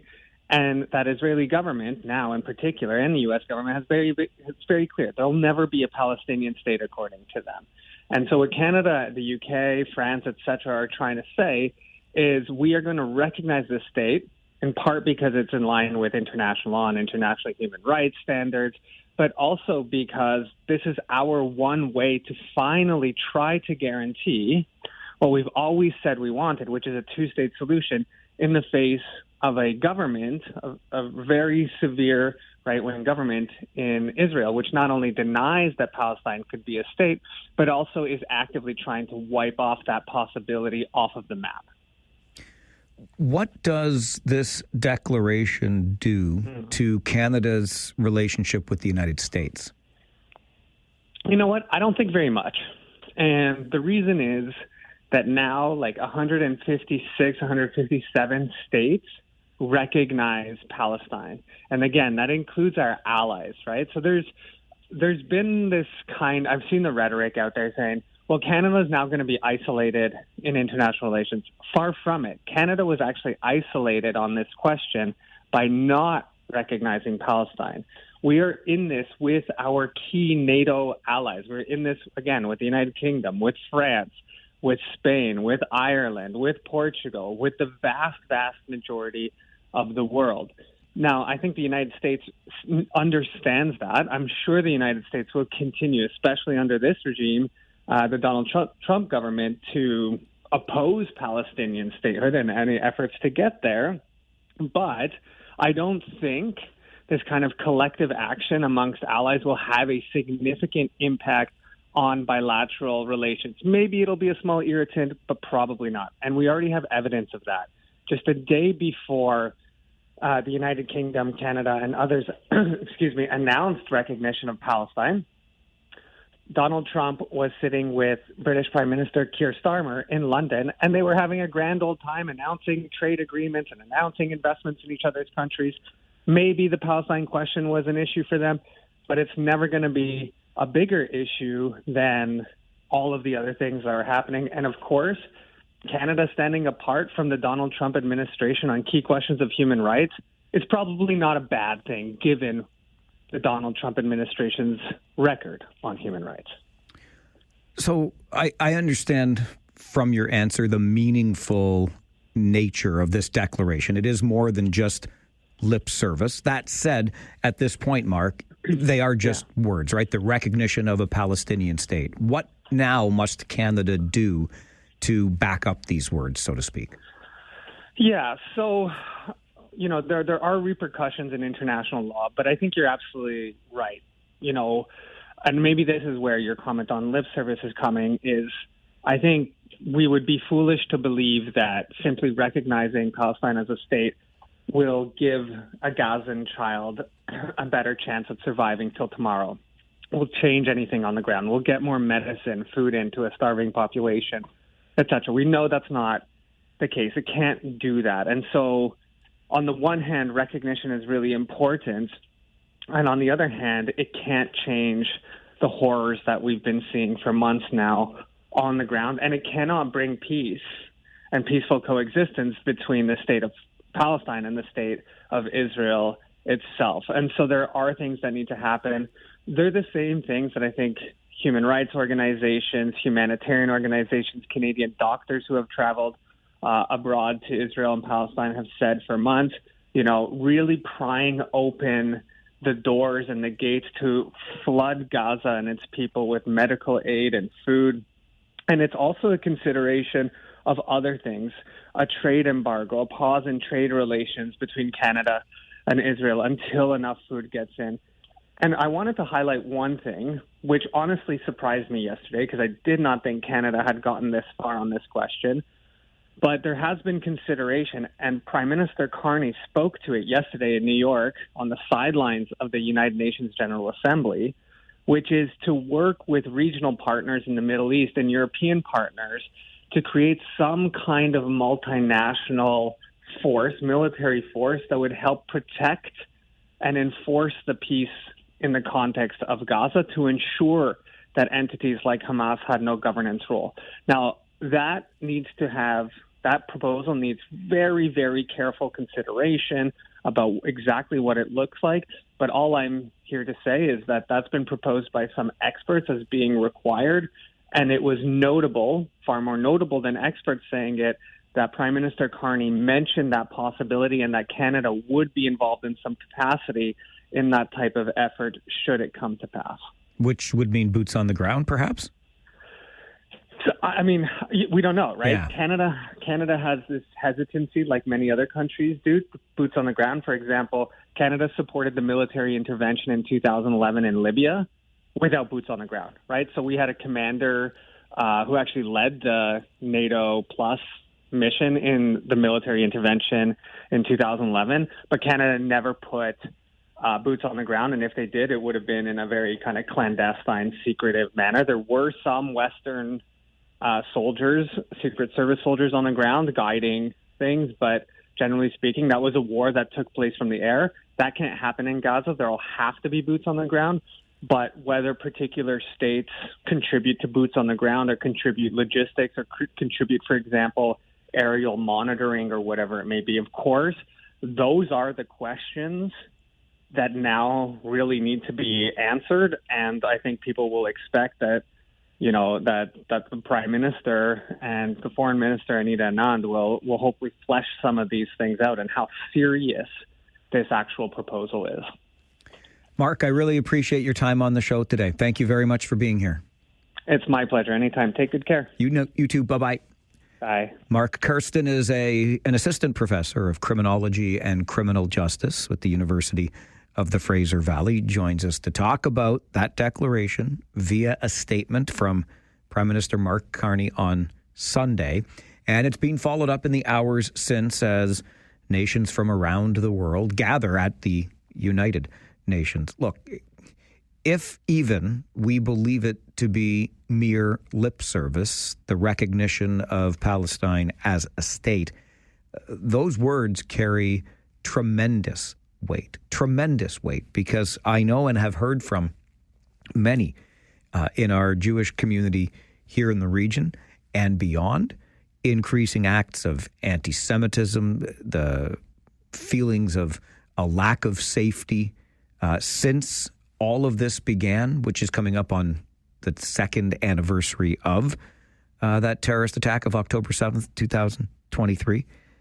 So we've got that aspect of this. We've had protests and or rallies and demonstrations in communities across this province, right here in our region, etc., to get this declaration from the Canadian government. And I think there is a fair argument to be made that this is a bit of a change in position for Prime Minister Carney, who said at the end of July that the declaration or recognition of a Palestinian state would be conditional. But as our guest points out, he doesn't believe statehood should be or is conditional in any other instance.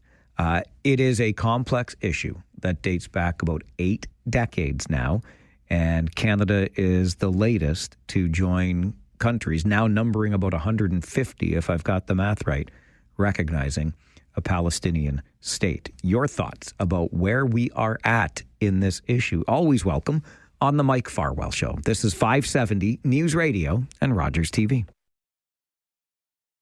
But also because this is our one way to finally try to guarantee what we've always said we wanted, which is a two-state solution in the face of a government, a very severe right-wing government in Israel, which not only denies that Palestine could be a state, but also is actively trying to wipe off that possibility off of the map.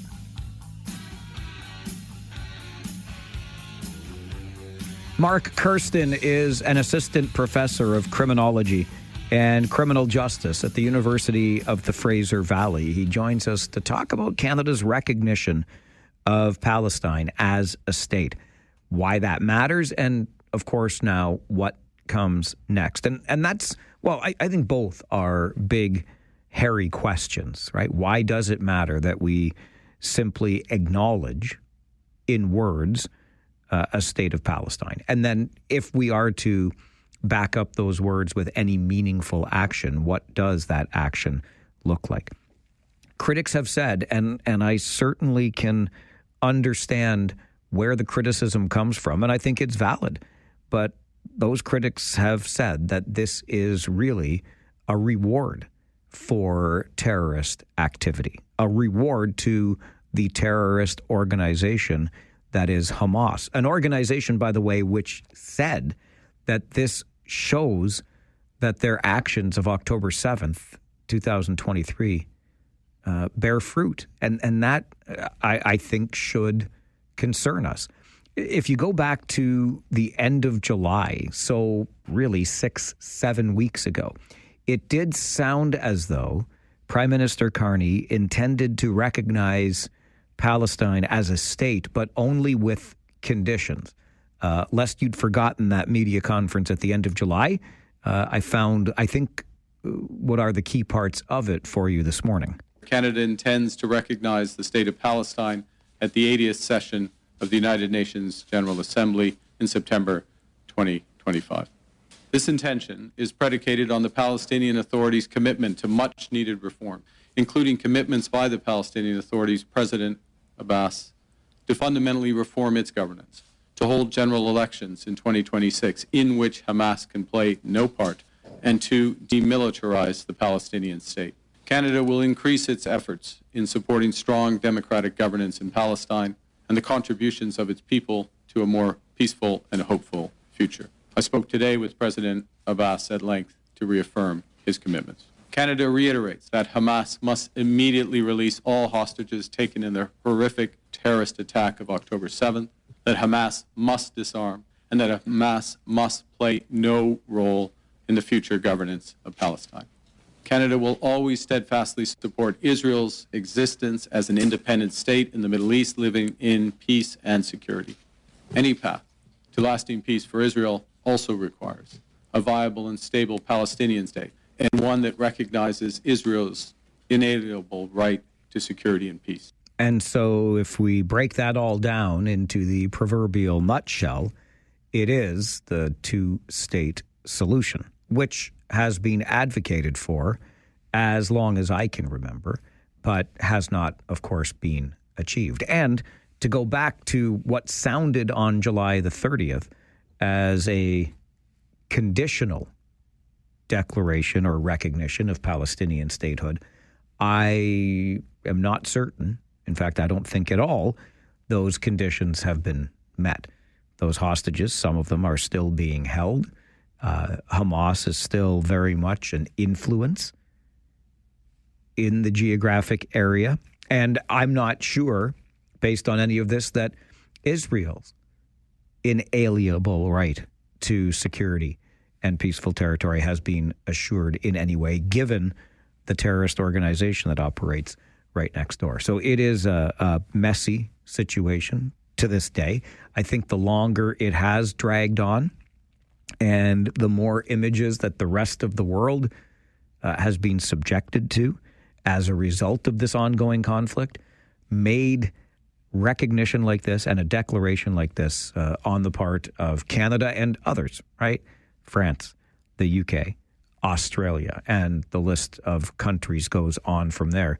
It made such declarations almost inevitable, because to bear witness to the suffering that we have seen, even from afar, is a difficult thing indeed. So that 80th Assembly of the United Nations that Prime Minister Carney made reference to at the beginning of that clip I just shared with you is now underway. But I think it would be fair to say that in the 6 or 7 weeks since that statement was made about the conditions under which Canada would recognize a Palestinian state, have not been met to this date. And yet, Prime Minister Carney said by way of a statement on Sunday that indeed Canada is recognizing the state of Palestine. And so this is where we're at as these very interesting takes on a whole new level of intrigue, doesn't it?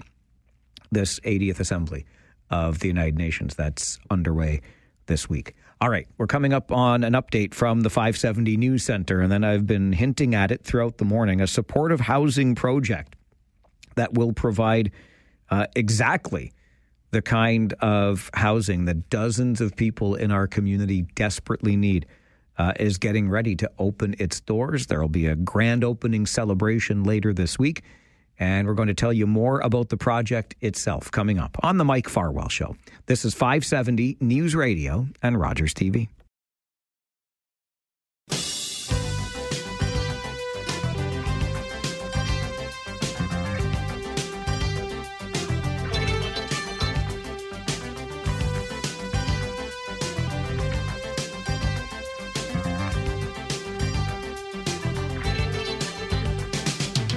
An ambitious supportive housing project in Kitchener is about to open its doors. The Making Home project at 97 Victoria Street in Kitchener, which is really directly across the street from the encampment that has long been standing at the corner of Weber and Victoria. There will be a celebration on Thursday of this week between 3 and 6 to celebrate the near opening of this supportive housing project. The project was spearheaded by the Working Centre, and the director there, Joe Mancini, joins us to talk about it. Joe, good morning. Hello, Mike. How do you feel today, Joe, just 48 hours from celebrating an opening of this project? Yeah, there's no question. We're excited and pleased that the work that really has been a 4-year project to conceptualize, and then about a year and a half of construction, even a little bit more than that, has turned into a project that's almost all ready. We got occupancy from the city of Kitchener just yesterday, so that means most of the construction work is completed. It seems to me like it feels like we just started this, and I know that's easy for me to say sitting here, but you've moved through this pretty quickly. How have you been able to get it done? Yeah, well, for sure, it helps when you get a grant that's called Rapid Housing Initiative, and the idea behind Rapid Housing has been to move everything quickly. So the city of Kitchener has been really supportive, and that means all the trades, all the consultants, all the architects, everyone has been so focused on a timeline to get it to this stage. And so, there hasn't been delays, and when there were delays, we're able to get over, we've gotten over all kinds of hurdles, things that would have caused delays. We've been able to move past them. And, everything is pretty well built now. This project is home to 44 housing units. I've described them as supportive. Can you give us an idea of what 97 Vic offers residents, Joe? Yeah, it's in between a shelter and permanent housing. The rooms in general don't have water in the rooms, but there's a beautiful servery. There's about 9 washrooms per floor, so and they're really beautifully well-appointed washrooms. And the idea really is kind of, it's nicer living than in a shelter, really quite beautiful living. But at the same time, some people want to move on, but other people are going to say, wow, this is really great.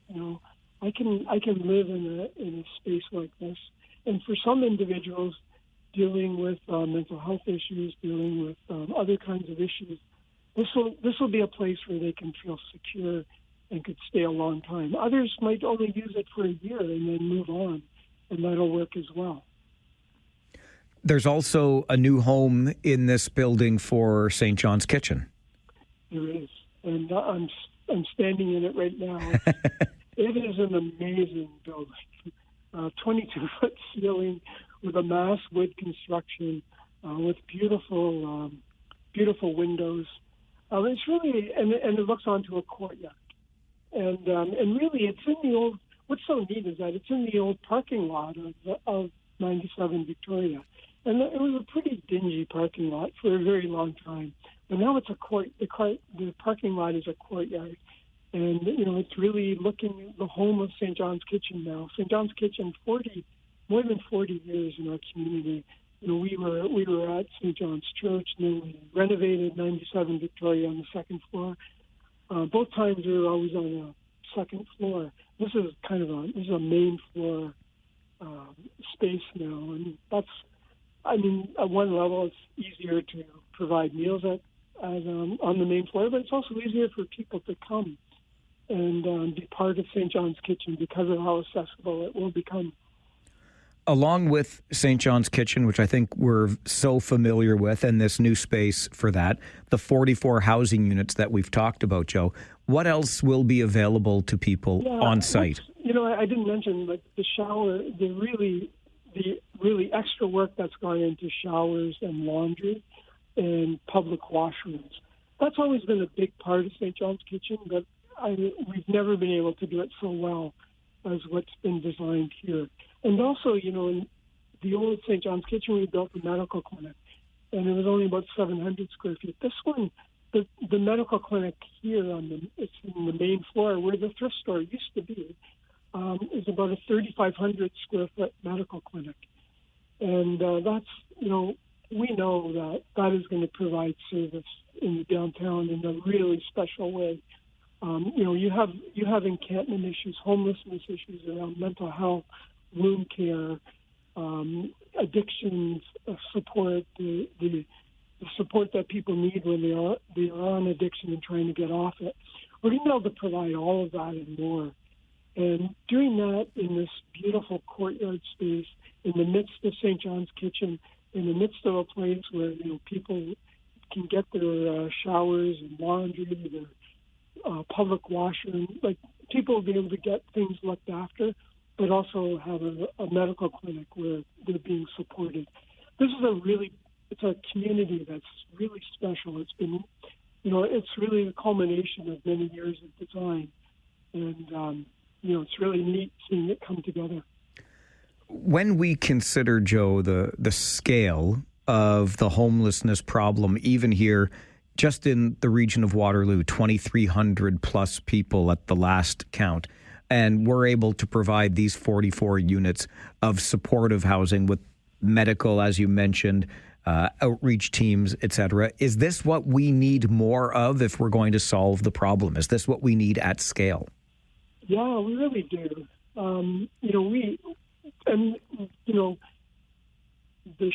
What I call the shelter housing, kind of in between space. We need a lot of that. We need people, even when individuals become long-term homeless, and that's happening more and more because of those terrible numbers and the lack of units, but also the lack of ability of people to live in some of the housing units that are available because of the issues, the mental health issues, and the addiction stuff. But we need in between spaces, and our city has to find ways to do that. House Friendship did it with their with shelter care, and this is another example of the kind of spaces that need to be built. Can you walk us through what happens on Thursday as you have a celebration for this project, Joe? Well, actually, I want to emphasize there's the open house on Thursdays is for our donors, and we've had $10 million in local donations, and so it's a celebration. And of the government grants that came in, especially the rapid housing grant from the federal government that comes through the region. So we're celebrating that, and some of the, like the Hallman Foundation and the Diocese of Hamilton, the Savas Chamberlain Foundation, some of the people that have given over $1 million to this project. So we're having a celebration of that. But on the Friday, we're having a more public open house, especially for donors of the Working Center on the Friday between 3 o'clock and 6 o'clock. And then on Saturday, kind of more of a general public open house by 10 o'clock to 2 o'clock on Saturday. So there's 3 opportunities to come and see this new space. We're offering tours, and lots of talking about showing people what the space is looking like and what it's going to be offering. Certainly a cause for celebration. And I know, Joe, from getting to know you over the years, not a lot of grass grows under the Mancini's feet. Is it premature to ask about maybe what comes next? Any other plans? It is. But yes, we are working on other projects, and it's really important that we do. And the one project that we're working on, we really hope to be able to announce some positive stuff coming forward, because we need more housing opportunities for people, and so we have to keep working at that. I know you will, too, and I look forward to the future conversations. Congratulations on this, Joe, and thanks for joining the show. Okay, take care. You as well. Bye now. Thank you, Mike. Joe Mancini, director with the Working Center. which unveils this week Making Home. That's the name of the project at 97 Victoria Street. Think of where the encampment is, Weber and Victoria, and then think across the street. That's where St. John's Kitchen has been operating for quite some time. It returned to St. John's Church while this project was being built. And here we are now getting ready to celebrate with some guided tours. I had a chance to get into this very early on in the process. And even then, it looked bloody impressive. So we've got 44 new units of housing, which are purpose-built spaces for people who are living precariously. And this will allow them to build some stability. Maybe they'll transition on from there. Maybe they'll think, you know what, this is the kind of place that I can stay. And it will also include community gathering space, healthcare, and mental health supports as well. All of that in one location, thanks to millions of dollars in local donations, some grants, and of course, we got this done very quickly. Making Home, a grand opening celebration later this week, Friday and Saturday, more geared towards the public. Thursday afternoon into evening for the key donors in this, but it is a step forward. 44 units when we're short thousands, but this is the kind of thing that we need at scale if we are to meet the need and the very great need that exists in the community today. Making Home, getting set to open its doors in Kitchener. This is the Mike Farwell Show, 570 News Radio and Rogers TV.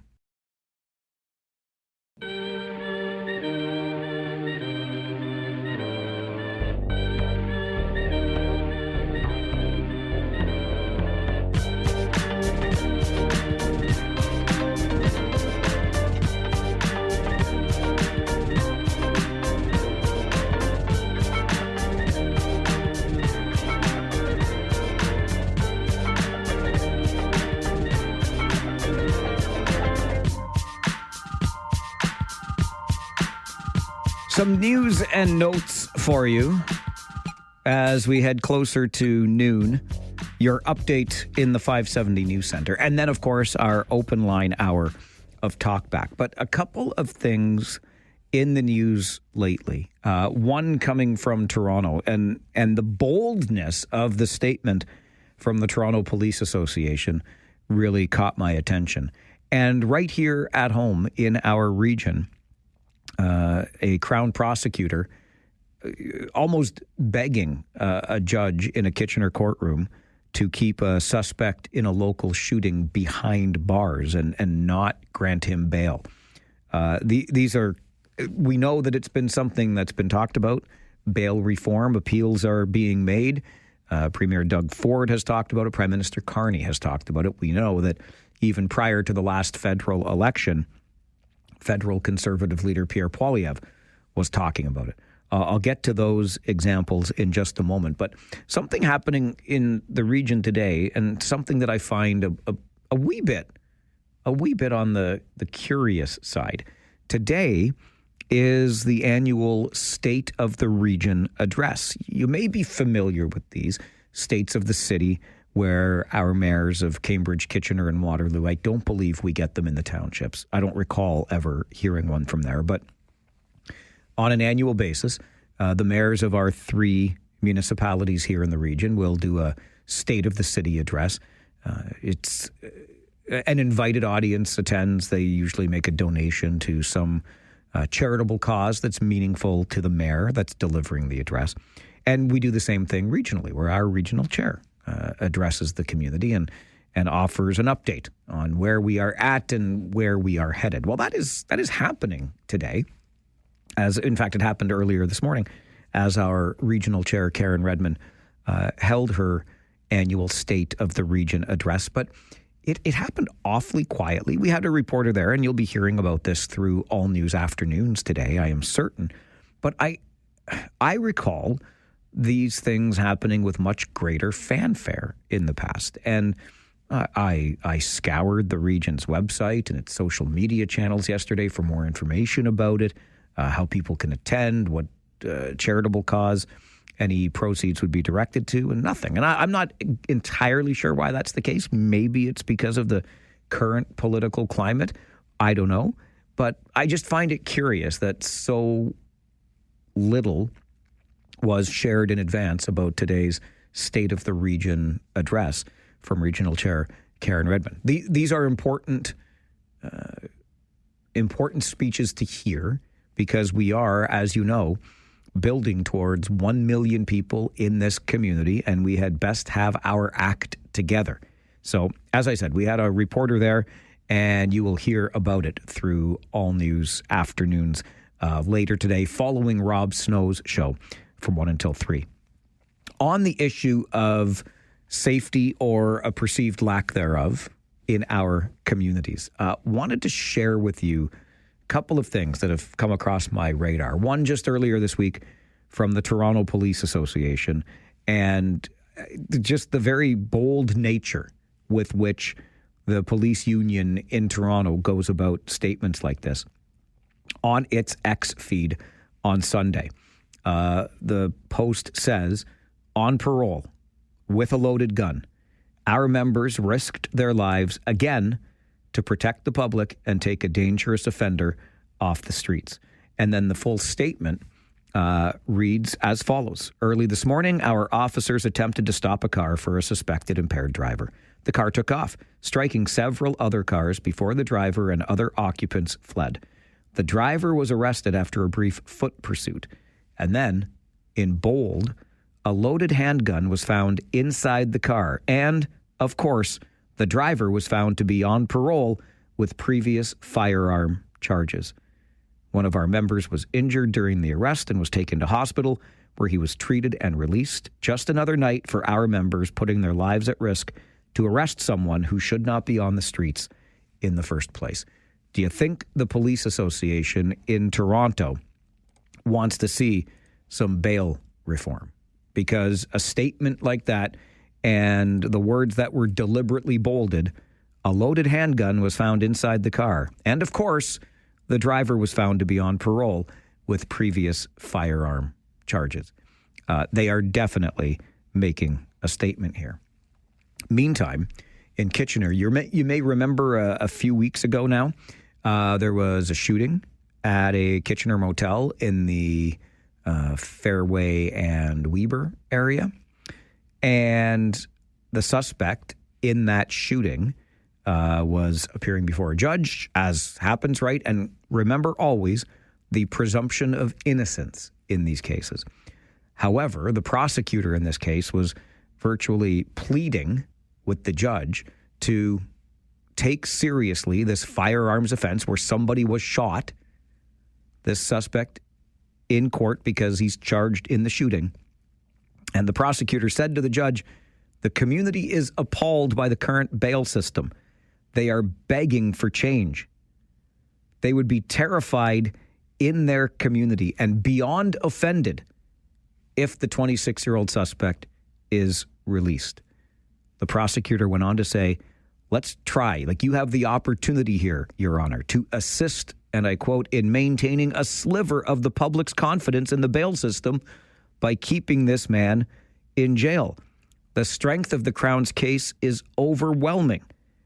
And that is what really calls for detention to maintain the public's confidence in the administration of justice. Parliament has sent strong messages to bail courts over and over about the need to take firearms offenses seriously, given the harm they cause Canadian communities. It's a case or an appeal that I think we can all get behind. And still, because of that presumption of innocence, the 26-year-old shooting suspect in Kitchener is out on bail. Because that's how the system, remember, it's not a legal system, or pardon me, it's not a justice system, it's a legal system. And that's how it operates. Maybe you want to talk a little bit about that on the Talkback Hour or something else that's on your mind, because open phones coming up for you on the Mike Farwell Show, 570 News Radio and Rogers TV. Take out the papers and the trash, or you don't get no spending cash. If you don't scrub that kitchen floor, you ain't gonna rock and roll no more. Yakety yak. Don't talk back. Just finish cleaning up your room. Let's see that dust fly with that broom.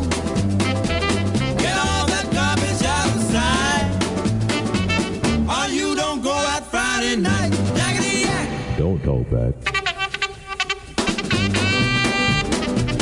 Of course, we not only allow but encourage you to talk back every day between noon and 1. It can be a reflection on an issue we discussed earlier in the day or something else that's going on in your world, because if it's important to you, it's important to us. We did talk earlier today about medical assistance in dying. The news, of course, that Robert Munsch, the beloved children's author and resident of Guelph, had applied for MAID. Thought it would be worth bringing the conversation to the show, and so we spoke with Dying with Dignity Canada. Received the following email after the fact from Kim, but this is just an example of if you didn't get to share your thoughts then, you certainly can during this hour every day. Kim writes to Mike at 570news.com. I got called away from the radio after the first few callers weighed in, so I'm not sure if anyone had a dissenting opinion, but with no hesitation, I will state my firm opposition to medical assistance in dying. And Kim's right. Everybody that we talked to earlier today was firmly in support. My mother died of cancer a few years ago, Kim writes, and I've had other close relatives succumb to the disease in previous years. My uncle is now in the final stages of dementia, so it's not that I have no experience with these heart-wrenching experiences. I have, though, invested time into understanding the downsides of this process, the least of which is the alarming rate of euthanasia in Canada, which was completely glossed over by your guest. I wonder how many of the general public understands the dangers of the slippery slope we are on, risking the lives of seniors and anyone with cognitive challenges.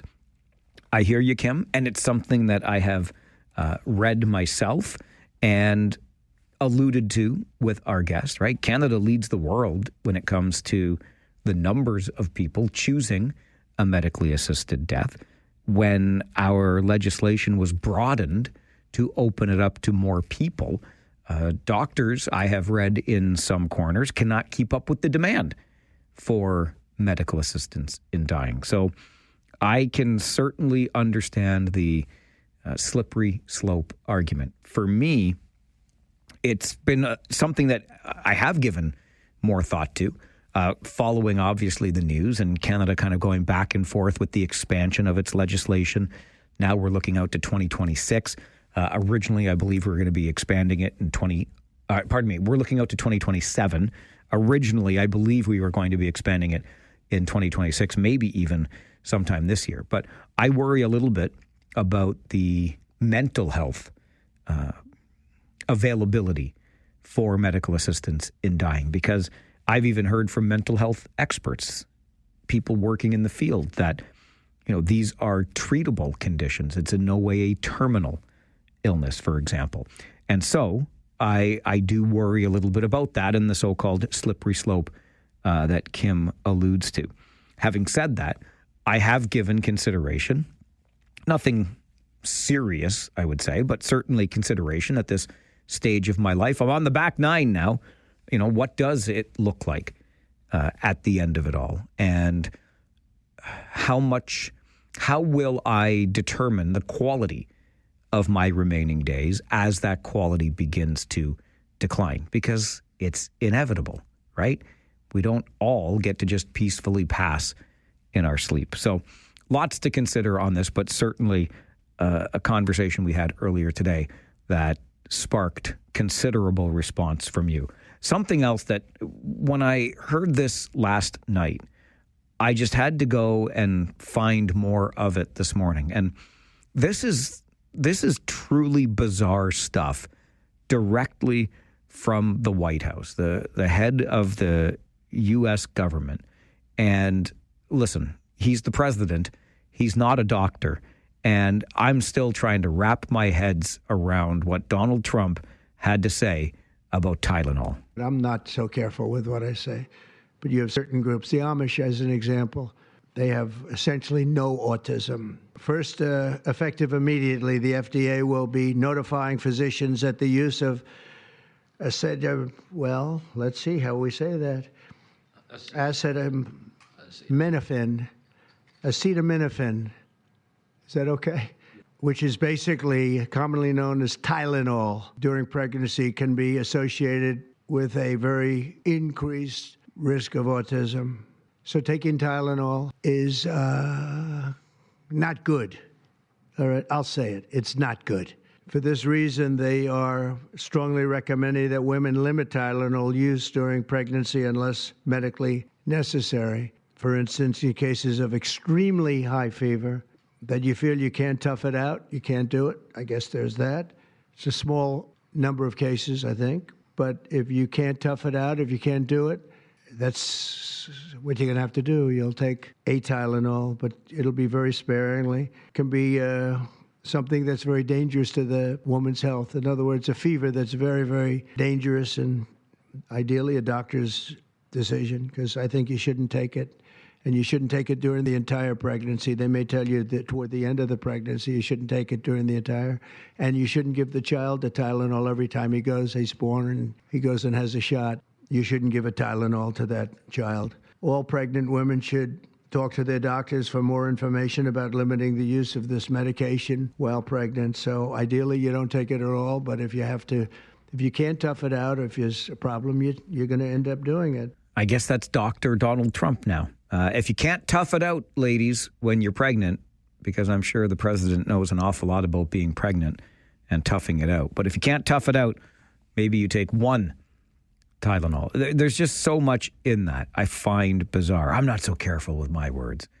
And then off we go. There's no autism in the Amish community, and it goes from there. I just find it to be incredibly bizarre stuff. But these are bizarre times we're living in, aren't they? 519-570-2545, star 570, and 1-800-570-5715. We'll start Talkback with Grant. Good afternoon, Grant. Yeah, good afternoon. It was a good weekend last weekend because, the Ranger game, and then I'm going to get a little bit more involved in listening to other teams, like Guelph Storm had a half-hour segment with George Burnett. He sounded very interesting. Sounds like a bunch of last year's players are going to be there. And I think this number one player, I think he is kind of a sniper, right? Jet Luchenko, yeah, he was a first-round pick to the Philadelphia Flyers in the NHL. Yeah, and they seem to have some interesting events going on there. Like, I'm not too sure when Rangers play, but they have a night where you can actually get your flu shot during the game, and also I like the round around the O. And I think they do that in between periods, latter half of the season. I like that individual because he seems to know his stuff. He does know his stuff. That would be Terry Doyle, who hosts Around the O. And he is, I refer to Terry affectionately as the Dean of Ontario Hockey League broadcasting. He's been around a long time, and he's very good at his job. I'm glad you found some information that was useful to you from, I believe what you were watching was on Rogers TV, as this show is as well, with my good friend Ryan Drury, because I saw out of the corner of my eye the other day the interview with George Burnett. I got a lot of time for George Burnett, and it's funny you say that you found him interesting because a former OHL broadcaster, when I had talked about how much I like George Burnett, he looked at me strangely. He's like, what? George Burnett's the driest, this, that, and the other thing. And I'm like, well, that might be your experience or your opinion. But I got to know George Burnett way, way back when he was with the Belleville Bulls. And George Burnett, who's now the general manager with the Guelph Storm, has never been anything but good to me over my years in this league. So good, in fact, that the year that the Kitchener Rangers were hosting the Memorial Cup back in 2008, and I was still newer, making my way around these rinks. I was only a few years in Kitchener, 4 or 5 years in Kitchener by that point. Anyway, we had a long playoff run that year. Obviously, the Kitchener Rangers won the OHL championship, so we had 4 rounds of playoffs. And then the Memorial Cup comes along, and I just went over to the Memorial Auditorium because we were hosting, and I went in my usual door and went into the rink area the same way I always have all season long. But you see, when the Memorial Cup was here and the Canadian Hockey League was kind of managing everything, I wasn't supposed to go through those doors, and there were security guards, and people were looking at me funny, and they tried to stop me from going where I wanted to go. I'm like, but I come here every game. Like, this is what I do. And George saw me, and George is like, listen, Mike, come over here. Come over here with me. And George invited me into the little circle that he was talking to other people in. And all of a sudden, the security guards let me alone. That's the kind of guy that George Burnett was, to me, has been always. So I'm glad you find him interesting, Grant, because I think he's a pretty good guy, too. And don't forget, the Guelph Storm are competing in the city of Guelph with the city of Kitchener and the Kitchener Rangers for the rights to host the Memorial Cup next year. Will it be Guelph? Will it be Kitchener? We'll find out towards the end of November, beginning part of December, when the league makes the announcement. This is your Talkback Hour on the Mike Farwell Show, and we continue on 570 News Radio and Rogers TV.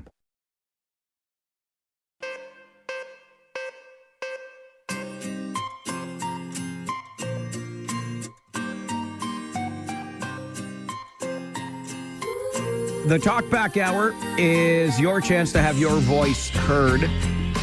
So the more calls I can take, the better. Right back to the phones we go. Mary, good afternoon. Good afternoon.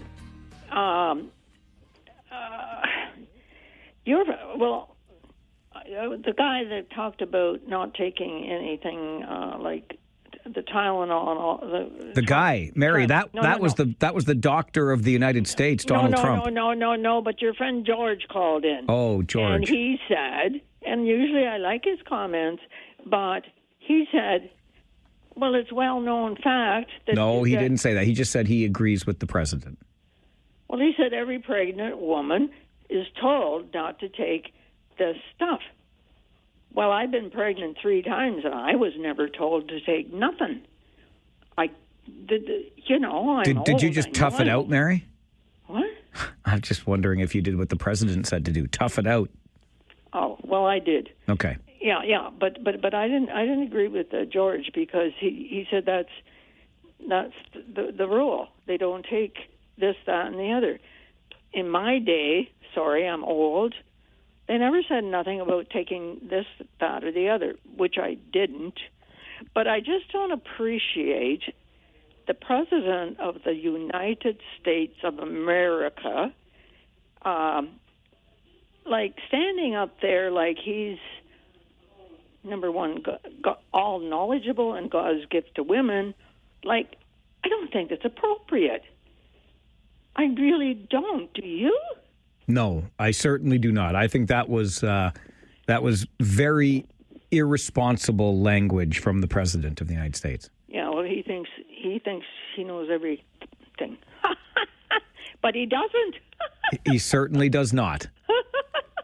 Bye. Bye, Mary. Thanks for calling. By the way, Mary, your favorite guest, Gary Chalk, will be here on Thursday morning. It's been a couple of Thursdays. I was away, then Gary was away. Gary will be back with his usual segment, Living Retired, Thursday morning at 10:30.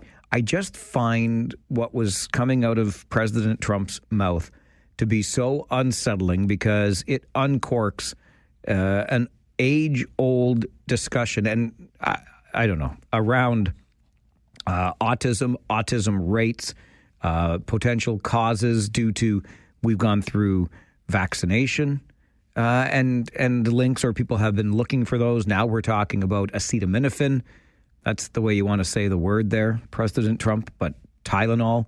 And it's rather shocking to me, straight from the president's mouth to the American public's ears. Hard time with it, a really, really hard time with it. I think that research has thoroughly debunked any connection between the two.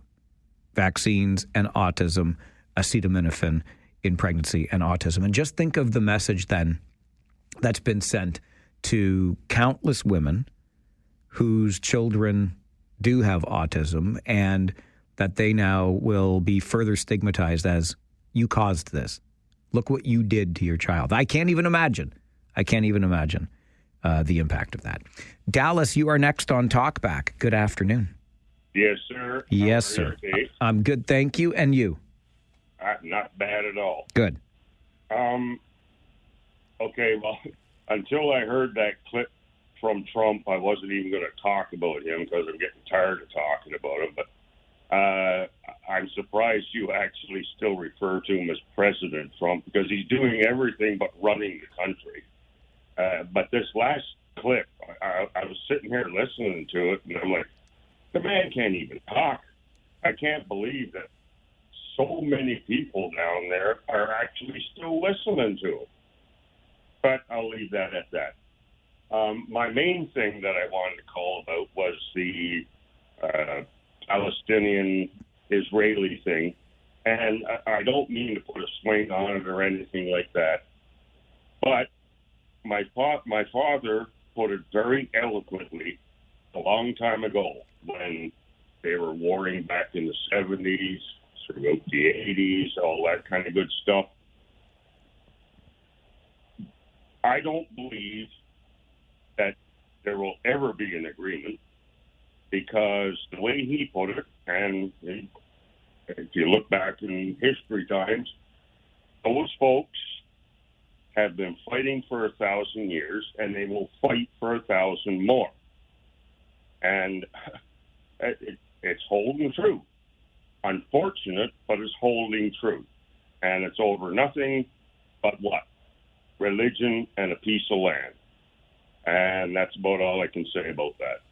All right, Dallas, appreciate the call. That thought did occur to me earlier today when we were talking about Canada's declaration and whether or not Prime Minister Carney was backtracking in any way on what he said at the end of July, because at the end of July it made it sound as though Canada would recognize a Palestinian state, but only if certain conditions were met, and I don't believe those conditions have been met, and so on and so forth. But it did occur to me during the course of that conversation earlier today that really what we have here, at least at this point, is language, right?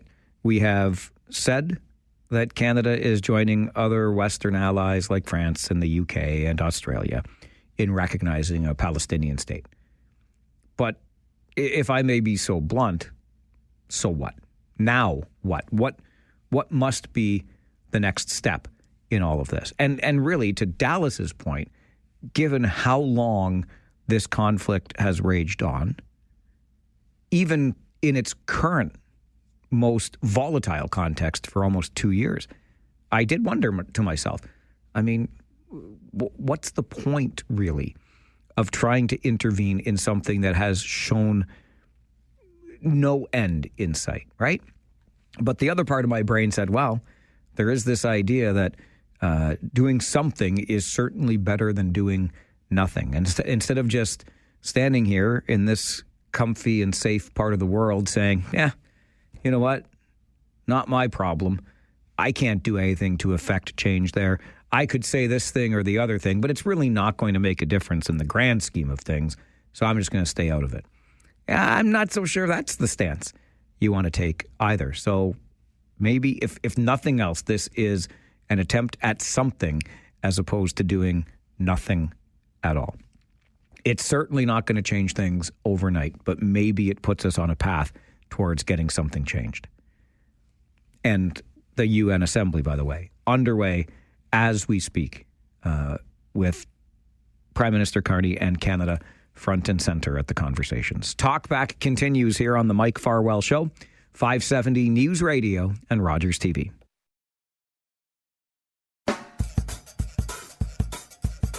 You make the call during the Talkback Hour. We answer, and you start the conversation. Right back to the phones we go for Liam. Good afternoon, Liam. Good afternoon, my friend. It's great to hear from you. It's great to hear from you. Thanks for calling. I wanted to talk a little bit about streaming of sports, because sports is a very big passion of mine, as you know, and I've had the opportunity to broadcast different games. I just wonder, should there be a limit on how much companies go to seek profits for it? Because I've noticed that more and more streaming has become expensive and less accessible to people. and it's becoming an issue to watch live sports, I find, and I'm just wondering what your thoughts on it. I'm a daily listener of your Kitchener Rangers broadcast just because it's free to listen and easily accessible. And I find that for me, I usually am unable to watch Kitchener Rangers goals unless it's posted on social media, or I watch it on YouTube the very next day of highlights. Liam, it's a great question, and I understand where you're coming from. Welcome to capitalism, right? Because that's how these things work. And I'm not privy to any meetings in the highest offices within this company. I promise you that. But it seems apparent to me that this company, by the way, Rogers, is the parent company of this radio station. And it seems to me that Rogers rather aggressively pursued MLSE, right? We, the royal we here, the parent company of this radio station, now essentially owns the Maple Leaf Sports and Entertainment banner and all of the entities within. It owns the Toronto Blue Jays. Because what that means is we as a company have the ability, we have the content to push onto those smartphones that you're watching, or even computers, because you might be using Rogers as your service provider, to watch those highlights after the fact, to maybe stream the game, etc. It's kind of like the Netflix model, right? Or the other streaming services for scripted entertainment. They create their own shows because the better the content, the more eyeballs on it. And yes, the more people will pay for it. So in the case of Rogers, they have now at their fingertips, unscripted, because the sports happen, but the right to broadcast them, the controlling rights of that, the controlling interests, et cetera, to push the content to those smartphones, to those computers that you have some sort of Rogers service plan attached to. And there you go. You have the device, you get the service from the company that owns this radio station, and they have the content to deliver to that device. That's the way it goes. I can understand that it can be. I'll never forget former finance minister Chrystia Freeland saying, cut back on Disney Plus. That's something that she had done in her household. I remember, I'm old enough to remember when we paid for cable TV and people started getting upset at the cost of cable TV. And now I look at the number of different streaming services that I know we have, and I suspect many do. It started with Netflix. Now there are so many more. And you might as well have just kept paying for the cable back in the day. But that's just the way it works in the capitalist world that we operate in. The market determines the cost. And right now, the market is obviously, for Liam, making it a little too expensive. And I'm sorry that it works out that way for you. But I am glad that you found Kitchener Rangers hockey with us here on 570 News Radio, because we love providing that for you. Over to Paul next on Talkback. Good afternoon, Paul. I just admit it. You're the very top. You make the final decision. If I did, Paul, things would run so much differently around here. Yeah. Hey, listen, I don't know if you heard about it, or some of your other listeners may have an interest in this. Over the weekend, it seems the public safety minister, Gary, I can't pronounce his last name, was talking with one of his tenants. Have you heard that? I did hear this. I think that the tenant in this case set up the minister, but yes, really damning. I don't know whether he set him up or not. I've heard that it was the public safety minister that raised the topic. But for the benefit of those who don't know, the public safety minister came out and told this guy that this entire gun confiscation that the Liberals are planning is a total waste of time. They say you're going to get compensation for it. He says there isn't enough money to compensate.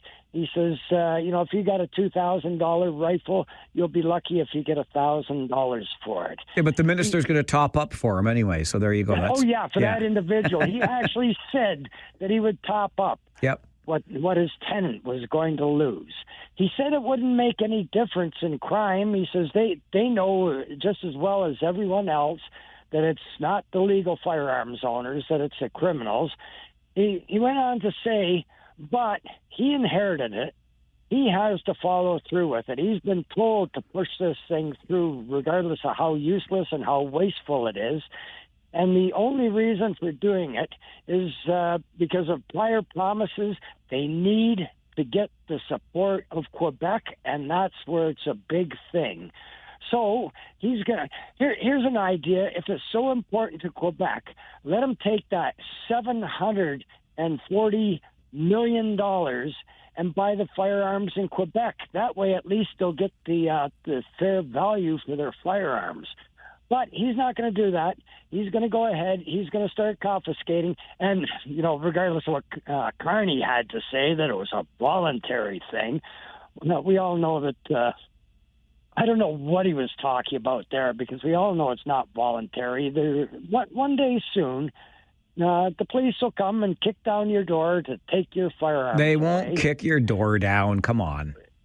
Chief Kroll has already agreed that he thinks it's a good thing. And he's not going to kick your door down. That all depends on whether or not you open it voluntarily. Oh my goodness, Paul! The whole point is, even the Liberal Minister of Public Safety has stated very clearly that this is not anything to do with public safety, and it's not going to do anything to change public safety, but they're going ahead with it anyways, just for political purposes. Which I do believe has been generally agreed upon, right? I have two big questions. One is, how can the near $750 billion, just under $750 million, how can that not be enough? I would like to know. Maybe it just tells us how many guns are out there that are of the type that will be confiscated. But I think that's a big question to me. And the other big question I will come back to, and I've asked this before, did anyone at any time in the meetings that led to the creation of this program ask the person leading that meeting or creating the program, excuse me, ma'am or sir, whoever was leading that meeting and creating the program, excuse me, but who do you think's going to, quote unquote, voluntarily give their guns back through this program? Who do you think is actually going to do that? Will it be a legally registered firearms owner, or will it be a person using a firearm in the commission of an offense? Who of those two people who might possess a gun, who's most likely to be coming and giving it back? Yeah.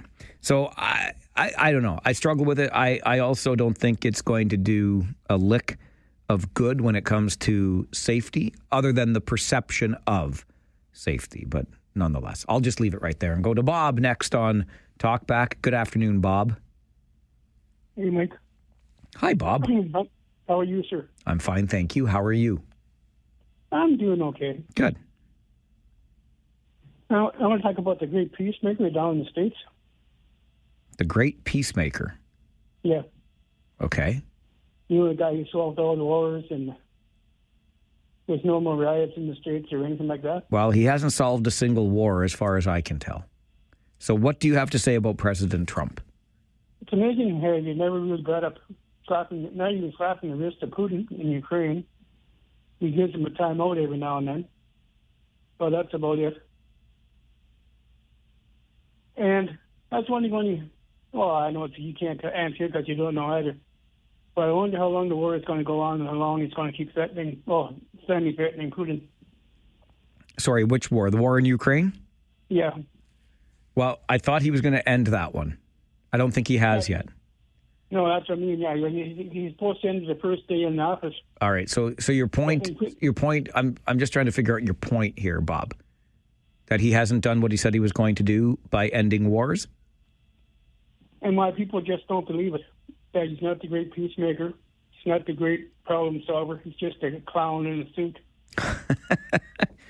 So was Bozo, and it worked out okay for him. He had a pretty good career. And how about Oopsie Daisy around here? And what was the name?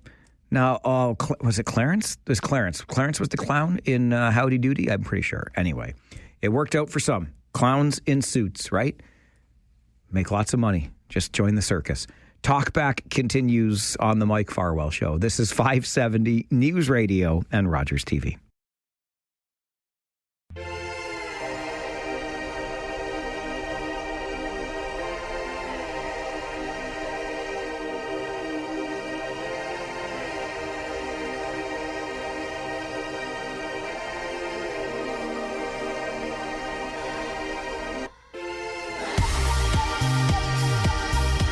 Some news out of the Quinte region that may have implication here in the region of Waterloo. Quinte region is up in and around Belleville. The only thing that would make this news better is if it came from the Belleville Intelligencer, one of my favorite newspaper names. I'm a bit of a newspaper geek, and I love the Kingston Whig Standard. I love the Belleville Intelligencer. I like the old KW Record, too. I might still in the basement somewhere have an old newspaper carrier's bag from what was then called the Kitchener-Waterloo Record. Anyway, my newspaper geekiness out of the way. This actually comes from QuinteNews.com. But a municipal councillor in the beautiful city of Belleville in the Quinte region has tabled a motion at Belleville Council asking that the province, through its Ministry of Transportation, work collaboratively with municipalities that operate automated speed enforcement programs and develop improvements that would contribute to, quote, greater consistency and alignment across the program. In other words, from one municipality to the next, you will encounter the same standards, the same rules being applied when it comes to the use of automated speed enforcement. You have heard Ontario Premier Doug Ford, including again yesterday, railing against the use of photo radar, saying there are far better ways to slow people down. And even yesterday, when Premier Ford was railing on the use of speed cameras again, he suggested that he would give municipalities the money to make those road safety enhancements. I don't think he will. You know how much money it would cost, in all honesty, to put speed bumps and curb cutouts and all of these different things on the various roads to create the safety, the level of safety that the Premier is proposing. I can't imagine that much money is going to flow to municipalities. And frankly, if it did, I think they would have far higher spending priorities. But that's just me. What do I know in all of this? I'm just a guy trying to avoid a speeding ticket, which is getting harder and harder in this community because there are more and more speed cameras on our streets. By the way, I feel obligated to let you know that there are more cameras being activated as of tomorrow. Brace yourself on Myers Road in Cambridge, outside Monsignor Doyle. That's the school I taught at for a minute. You poor kids, you still haven't recovered, have you? Also on Myers Road, Moffat Creek Public School. There will be a speed camera there. Fisher-Hallman Road in Kitchener. I've heard a lot of people complaining and kvetching about this speed camera in Kitchener, outside Forest Heights. It goes active tomorrow.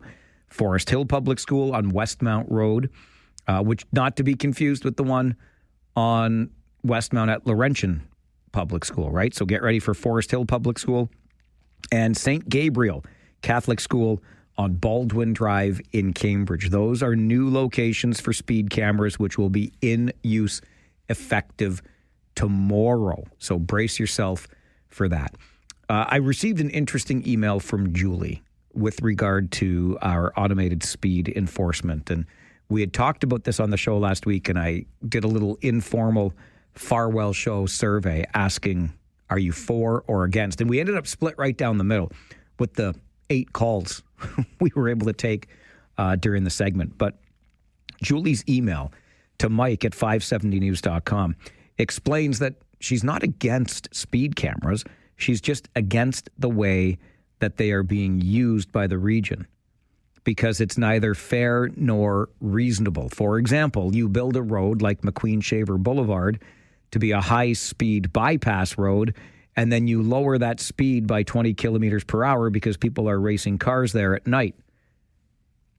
So Julie believes we should Punish the people doing the activity that is already illegal. Don't punish potentially every driver because they drive the speed the road was designed for, which has been one of my concerns in all of this, right? We take roads that have been demonstrably safe and we lower the speed limit, and then we all become speeders, don't we?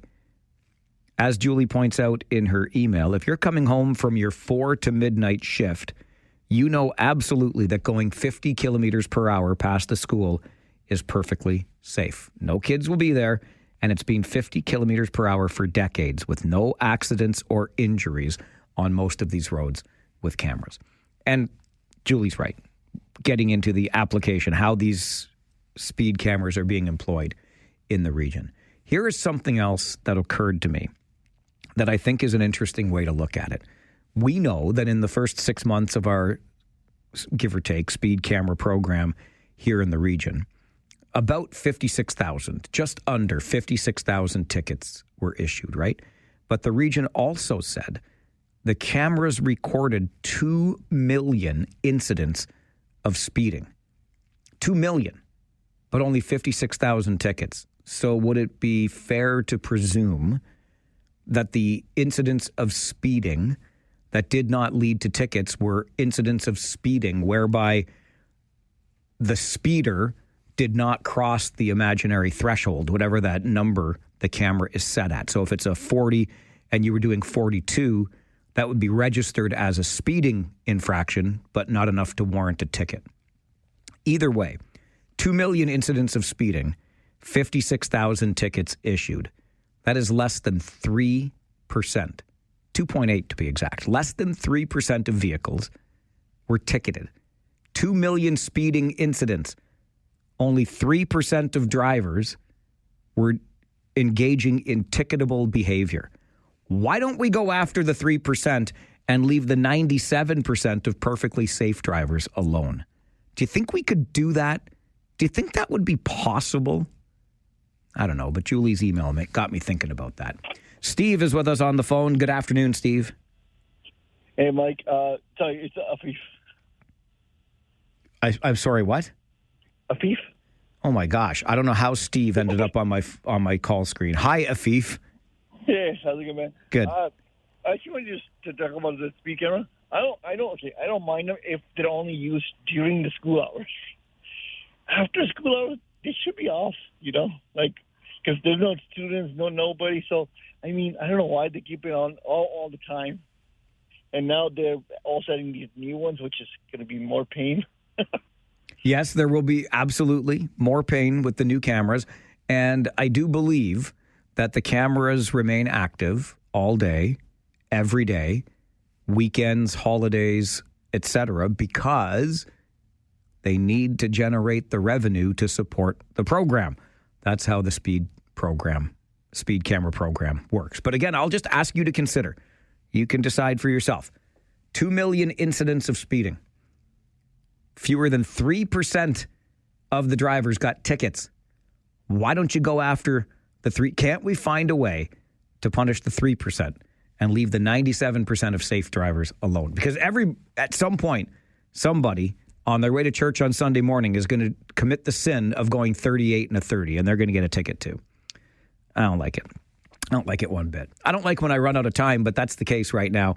I'll tell you what, though. I'll come back at 9 tomorrow morning. You can join me, and we'll engage in some more conversation, okay? My name is Mike Farwell. You are a force for good. Bye for now.